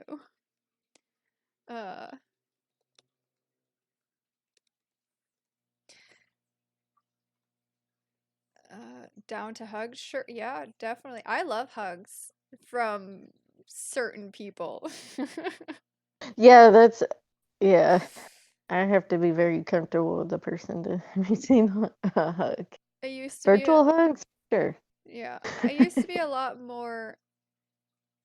My friends used to call me a cuddle whore, or not a hug whore. Sorry, not a cuddle whore, a hug whore. Just because I would go around and just hug all of my friends all the time, but they were friends. There was still Right, a yeah. thing. And then when I got to college and learned that not everybody is okay with physical touch and stuff like that, I scaled back a whole lot. So now I only give hugs to people I know are okay with them. But I still like hugs from my close friends. But it's again a boundary that you have to establish and make sure that you leave comfort for people to establish for themselves. Mhm. Oh gosh, I'm still feeling that wasabi. Oh no. Sorry about that. I had to take a phone call. No worries. Welcome back, Phoenix. We were talking about hugs. Mhm. Hugs, Apparently, yeah. cuddle call is a real hashtag on Twitter, and it means exactly what you think. Nice. Nice. Nice. Hugs also can be a boundary, Mm-hmm. you know, because it goes with, you know, physical touch and all that. Right. And, you know, it doesn't have to be sexual for some people to still be uncomfortable with it. Right. Like, I'm claustrophobic. I don't like hugs unless they're side hugs. Right. So, and Journey, you're completely valid in not wanting physical touch from other people because it makes you uncomfortable. Yeah. High fives, perfect. Air highs, air hugs, and air high fives. If that's what you're comfortable with, you're still valid. It's definitely valid.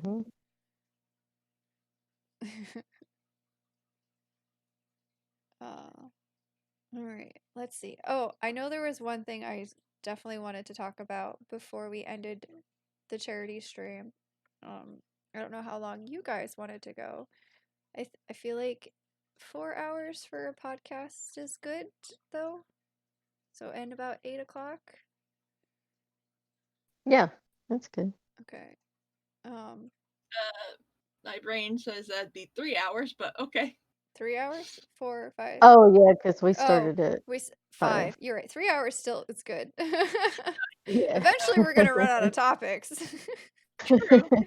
But one that I thought was kind of important to talk about, especially for this kind of stream, is advice that you would have for other aces or people who think they might be ace. Like, because I know, and I've seen so much fear surrounding the possibility of young people thinking that they're ace and people unsure about being ace. This was one I definitely wanted to talk about. Yeah.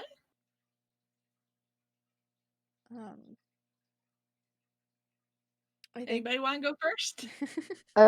Well, I was thinking I would let them know that it's okay to explore, even if they end up not being ace, or if they end up being like aromantic or something completely different. Because it's always a journey. And that please find somebody to talk to that you're comfortable with. That way you have a safe space.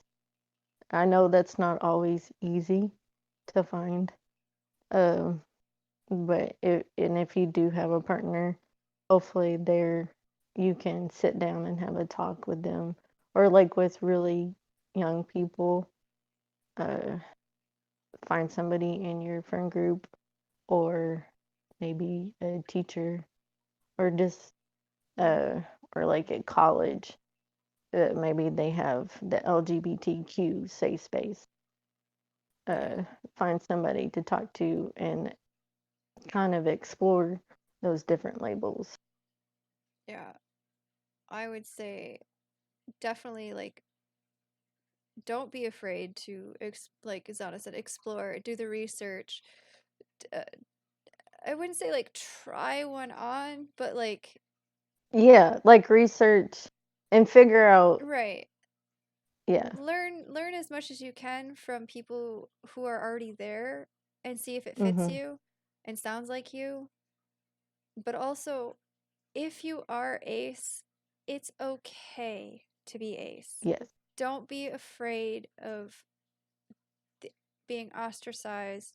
Don't be okay. Don't be afraid of just.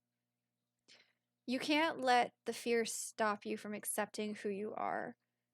Mhm. Because if you do, you're just going to hurt yourself even more. If you don't have the spaces where you can feel accepted, find them. Yeah, that's what. Yeah. Whether it's a Twitch community who is open to all identities or a Mhm. subreddit specifically for your identity, because there are some out there. There is a subreddit for aromantics and asexuals, and probably every single identity out there. Find a Mhm. space where you can exist as yourself if you don't have one at the ready. Find a space where you Mhm. can talk about things and know that someone is going to answer you legitimately and honestly. And you're not broken. There's nothing wrong with you. 100%. And be okay with not being sure. Mm-hmm. It Mhm. could take a long time till you're 100% sure. And then things could even change after that. Mhm. Mm-hmm. So start being okay if you're not sure. And if you're sure, it's also trying to be okay with that. There's nothing wrong with you. Mhm. Don't let a significant other tell you you'll like sex if you just try it. If you're uncomfortable with the idea, it doesn't mean you love them less. You just love them in a different way. Absolutely, Journey. I think that's a very Yeah. important thing to realize as well for young people. Don't feel pressured into sex if you are uncomfortable with it. Don't think that Mhm. not wanting it and not being comfortable with it means that you love somebody less or you don't love them at all or that you cannot be loved. It's a different kind of love. And it's still 100% valid and it's just as Mhm. meaningful as a love based around a sexual relationship, if not possibly more meaningful because you're building a bond around something besides sex. Mhm. Yep.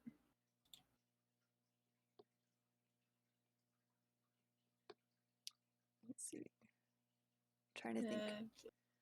I think my biggest one is just making sure just that anybody who is ace is thinking that they're ace is worried about being ace to not be afraid. Mhm. If you can't come forward as ace in the space that you are in at this moment, you can reach out, you can find those spaces. Mhm. Don't be afraid to be who you are. And also, a lot of those spaces, you can sit back for a while and you Mm-hmm. don't have to come out straight into them. You can, get a feel and see if that they're really a safe space for you. Don't feel Mhm. like Right. you have to also come out in those spaces. Exactly. Mhm. Just This. being in one is Mhm. a great Mhm. help, even if you don't come Mhm. out and say, this is X, Y, and Z what I am. Right. And a great Asking example, questions. yeah, and a great example of that would be this Twitch channel. If you aren't comfortable coming out, that's fine. If you just want to sit and listen to people talk about it from their perspective, that's 100% okay. The whole point of my channel being accepting and open to people is so that people can just vibe as they are and feel safe whenever they want to uh, come out to us or discuss coming out to family or just whatever. We're not gonna ostracize you for not stating I'm this or I'm this. You're perfectly fine lurking in chat and just listening, learning, vibing, whatever. Yeah.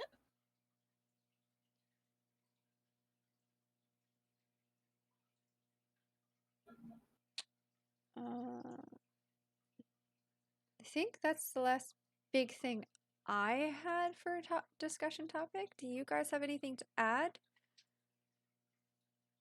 No, I think we covered No. pretty much Yeah. a Okay. lot of it.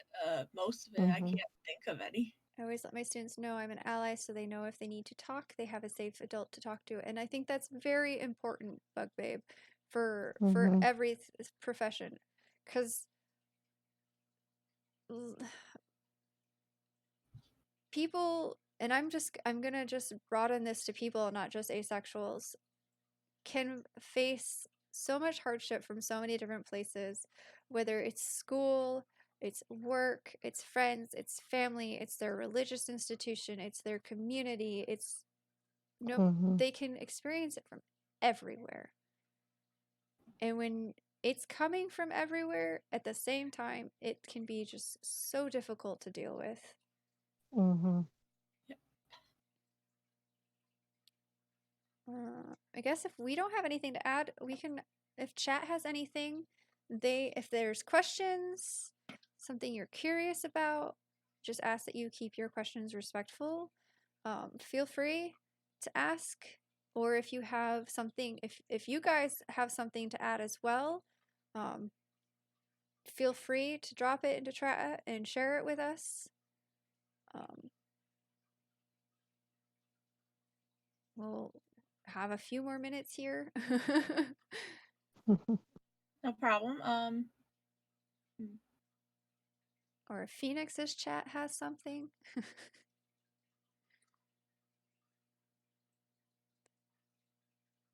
I guess I'll take this time as we wait for anything to drop into chat to remind you guys that this charity fundraiser, if you were not able to donate today or before today, is going till Saturday. So if you can't donate now, that's totally fine. You can donate later on. I will keep the overlay for the donation up on all of my streams so we can keep an eye on it. Mhm. I'll try to keep you guys updated through Twitter about how we're doing, and we'll see what happens next if I'm gonna do something else horrible. That's not a question. Right. Oh no. Don't worry, it's actually good. This was super informative. I loved learning about this. Thank you all for talking. Of course, I am very happy to do it. I've been building up to this moment this whole week with the feeling that this was it. This was my moment. This is what I have been working for so many years to get to, and it's been a journey, and I am so glad to be able to share it with people who can benefit from it, learn, feel like they're not alone anymore. This is what I've wanted to do for so long. Maybe not never contemplating it as this kind of thing, because the me of like 2 years ago never would have considered streaming. But having some kind of platform where I could do something like this is something I've wanted for a really long time, and I'm very happy to do it.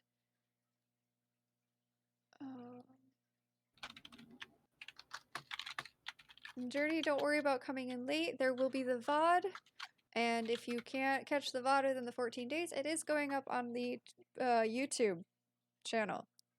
YouTube. I was about to say Twitter, but I meant YouTube. Thank you for speaking about your experiences. It was eye-opening. I'm so glad. I'm glad people learned something new. I'm glad that you guys... Yes, YouTube channel. Hold on. What is it? VOD? It is. Wow. Woohoo. I have a VOD channel. It's just a VOD channel. It's just a place to put my VODs. I'm not earning any money. I'm not putting any original content there. I don't know how to edit videos. Maybe one day. But for now, that's what I've got. But yeah, if nobody else has anything to add, probably just wind down here, figure out who we're gonna raid after this.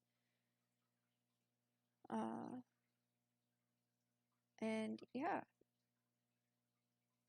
Oh, Phoenix, I know you won't be here for tomorrow, right?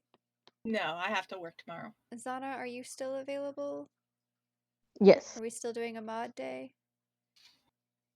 Sounds good. Okie doke. I don't know about Yamanaka. I'm not sure what their project is at the moment, but we'll have to discuss that and figure that out. Okay, I'm gonna definitely talk to my old chat and then raid somebody. All right. I will also do the same. Thank you guys so much for being here and being a part of this. I really appreciate it. Thank you. And I will talk to you all soon. Yep. All right. Chat, thank you so much. You can't join tomorrow, unfortunately. Okay, no problems, Yamanaka.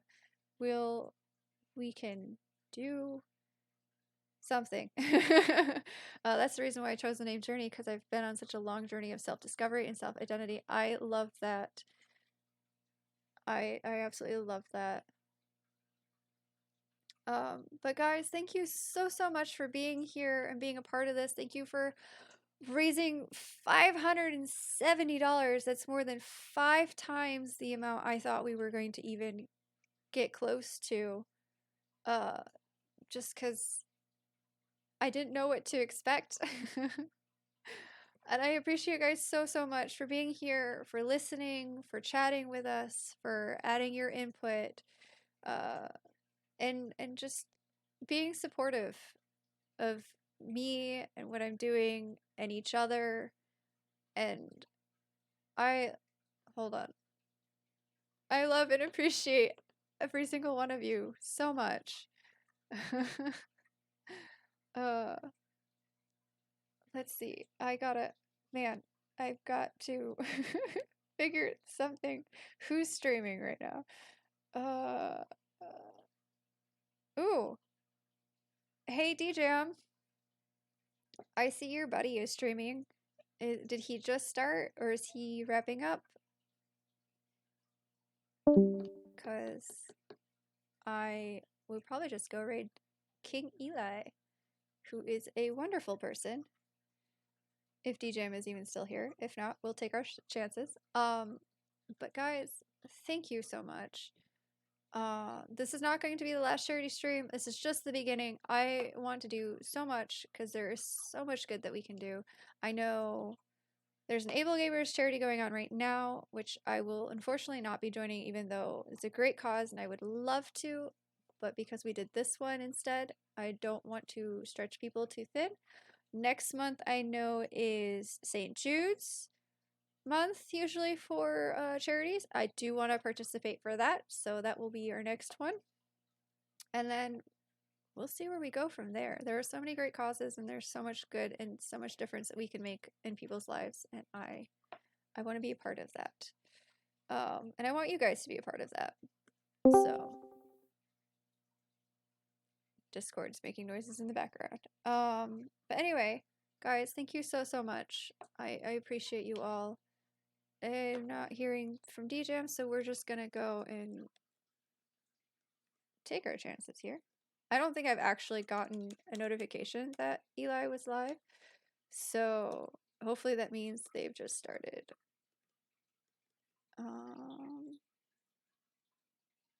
That should be the right one. Yeah. All right. Thank you so much for being here again. There is a stream tomorrow. It'll be so far Zana, DJam, and C, I believe, who are all gonna be there. Might play. I'm not sure what we'll play just yet. We have to figure that out still. And then no stream on Thursday as usual. Hopefully Friday I will be able to do the writing stream. There's a stream on Saturday, and then Sunday is D&D. So that is what the rest of the week looks like. But thank you so much, and I will see you guys in the next stream. Bye!